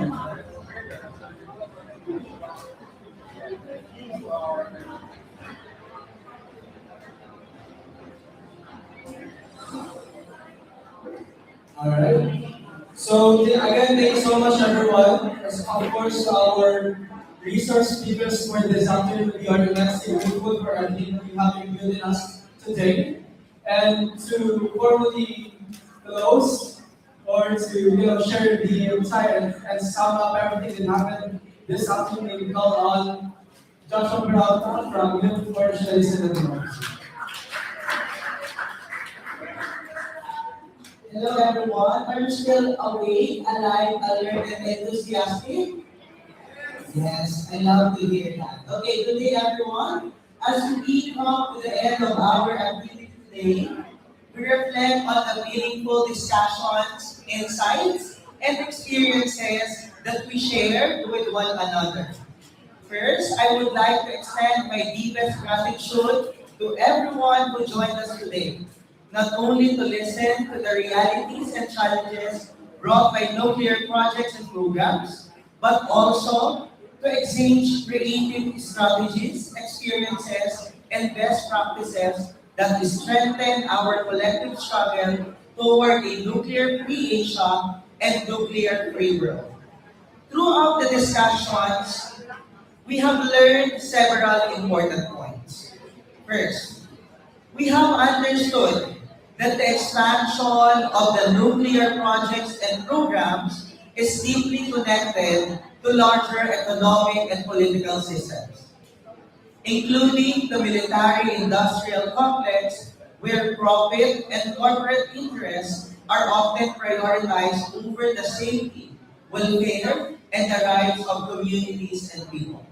Second, we have heard and recognized that the nuclear energy is not the solution to the growing climate and energy crisis, from planning and production to generation and even waste management.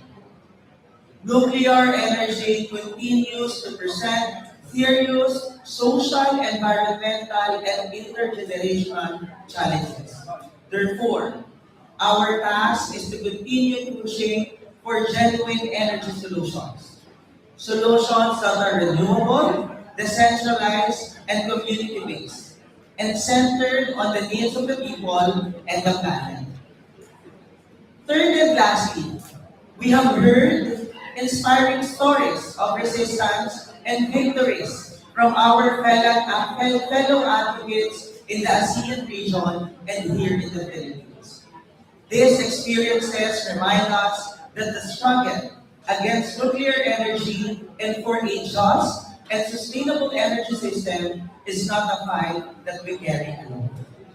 Together, with the like-minded individuals, organizations, communities, and movements gathered here today, we continue the legacy of those who came before us, the advocates of communities who fought for a safer and more humane future. As the youth of today's generation, we carry this responsibility forward. As just like our national hero, Jose Rizal reminded us, the youth are the future of this generation. Therefore, our hope is not only in words. We should be in this collective action. It is in our commitment to organize, educate, mobilize, and continue building alternatives that place people and the environment over profit. Once again, our fight for a nuclear-free Asia and a nuclear-free world does not end here. This gathering is only one step in a longer journey. We will continue to stand together, continue to resist, and continue working until we achieve a future free from nuclear threats. Again, thank you everyone, and let us continue the struggle. Thank you so much, Mr. Joshua. So before we proceed to the very last part of the program, we just want to ask everyone to have a quick photo opportunity. Is that okay? So,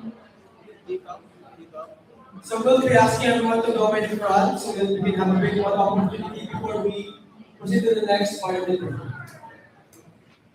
Again, we request everyone to go in front so we can have a quick photo opportunity. Can we just, you can take your board banners for the quick photo op if you have any. Just here. And then we're going to do the closing, cultural closing. And then we are going to go outside for a quick public action. So again, we invite our guests and delegates, please Come to the front, which will be directed by our friends who will be taking the photos.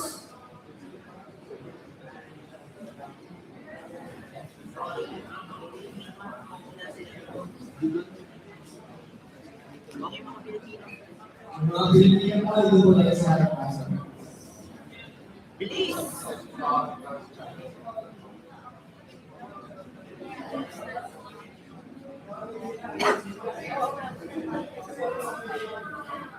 Guys.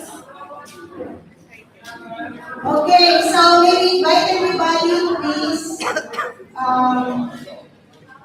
go in front for that last picture. Let's go, let's go! Take a photo. Put it upside down. Guys, we're not doing it. Yeah, this is upside down. So,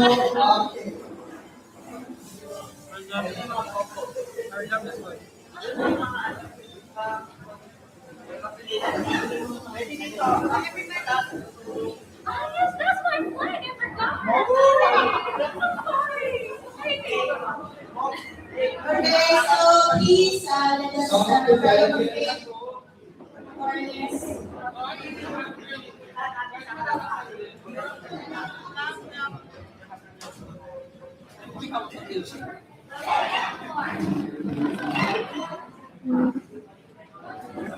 Okay, are we ready? Are you clear, everybody? the other delegates, you may proceed on stage. So, everyone proceed to the photo.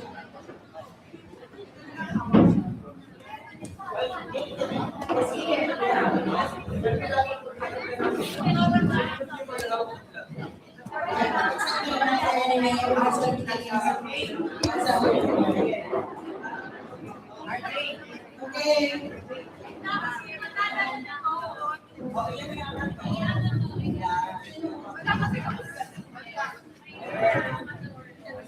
We still have enough space here on stage. Let's try to maximize this spaces. Okay, so let us just Chan, are you ready? So again, when we say the answer will be once again when we say Plata nuclear. Okay, and then we're going to say No Nukes Asia Forum 2026 Philippines. Okay, ready? Plata nuclear!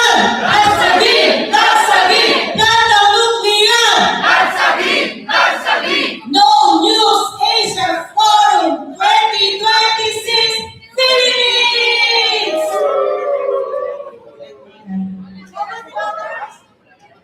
Okay, one more. Show some face.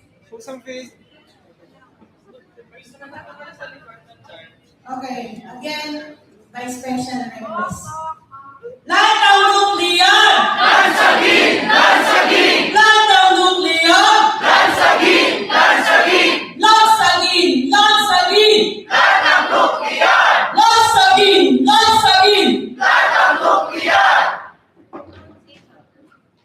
Nukes Asia 2026. Philippines! Asia 2026 Philippines!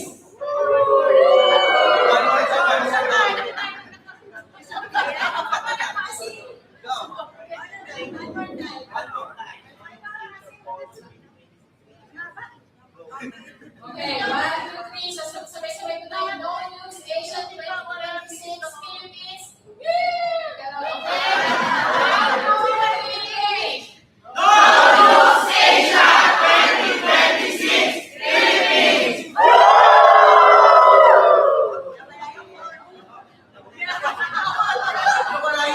Okay, thank you for that. Again, let us hear our friends from Chatong Bayan for the cultural closing.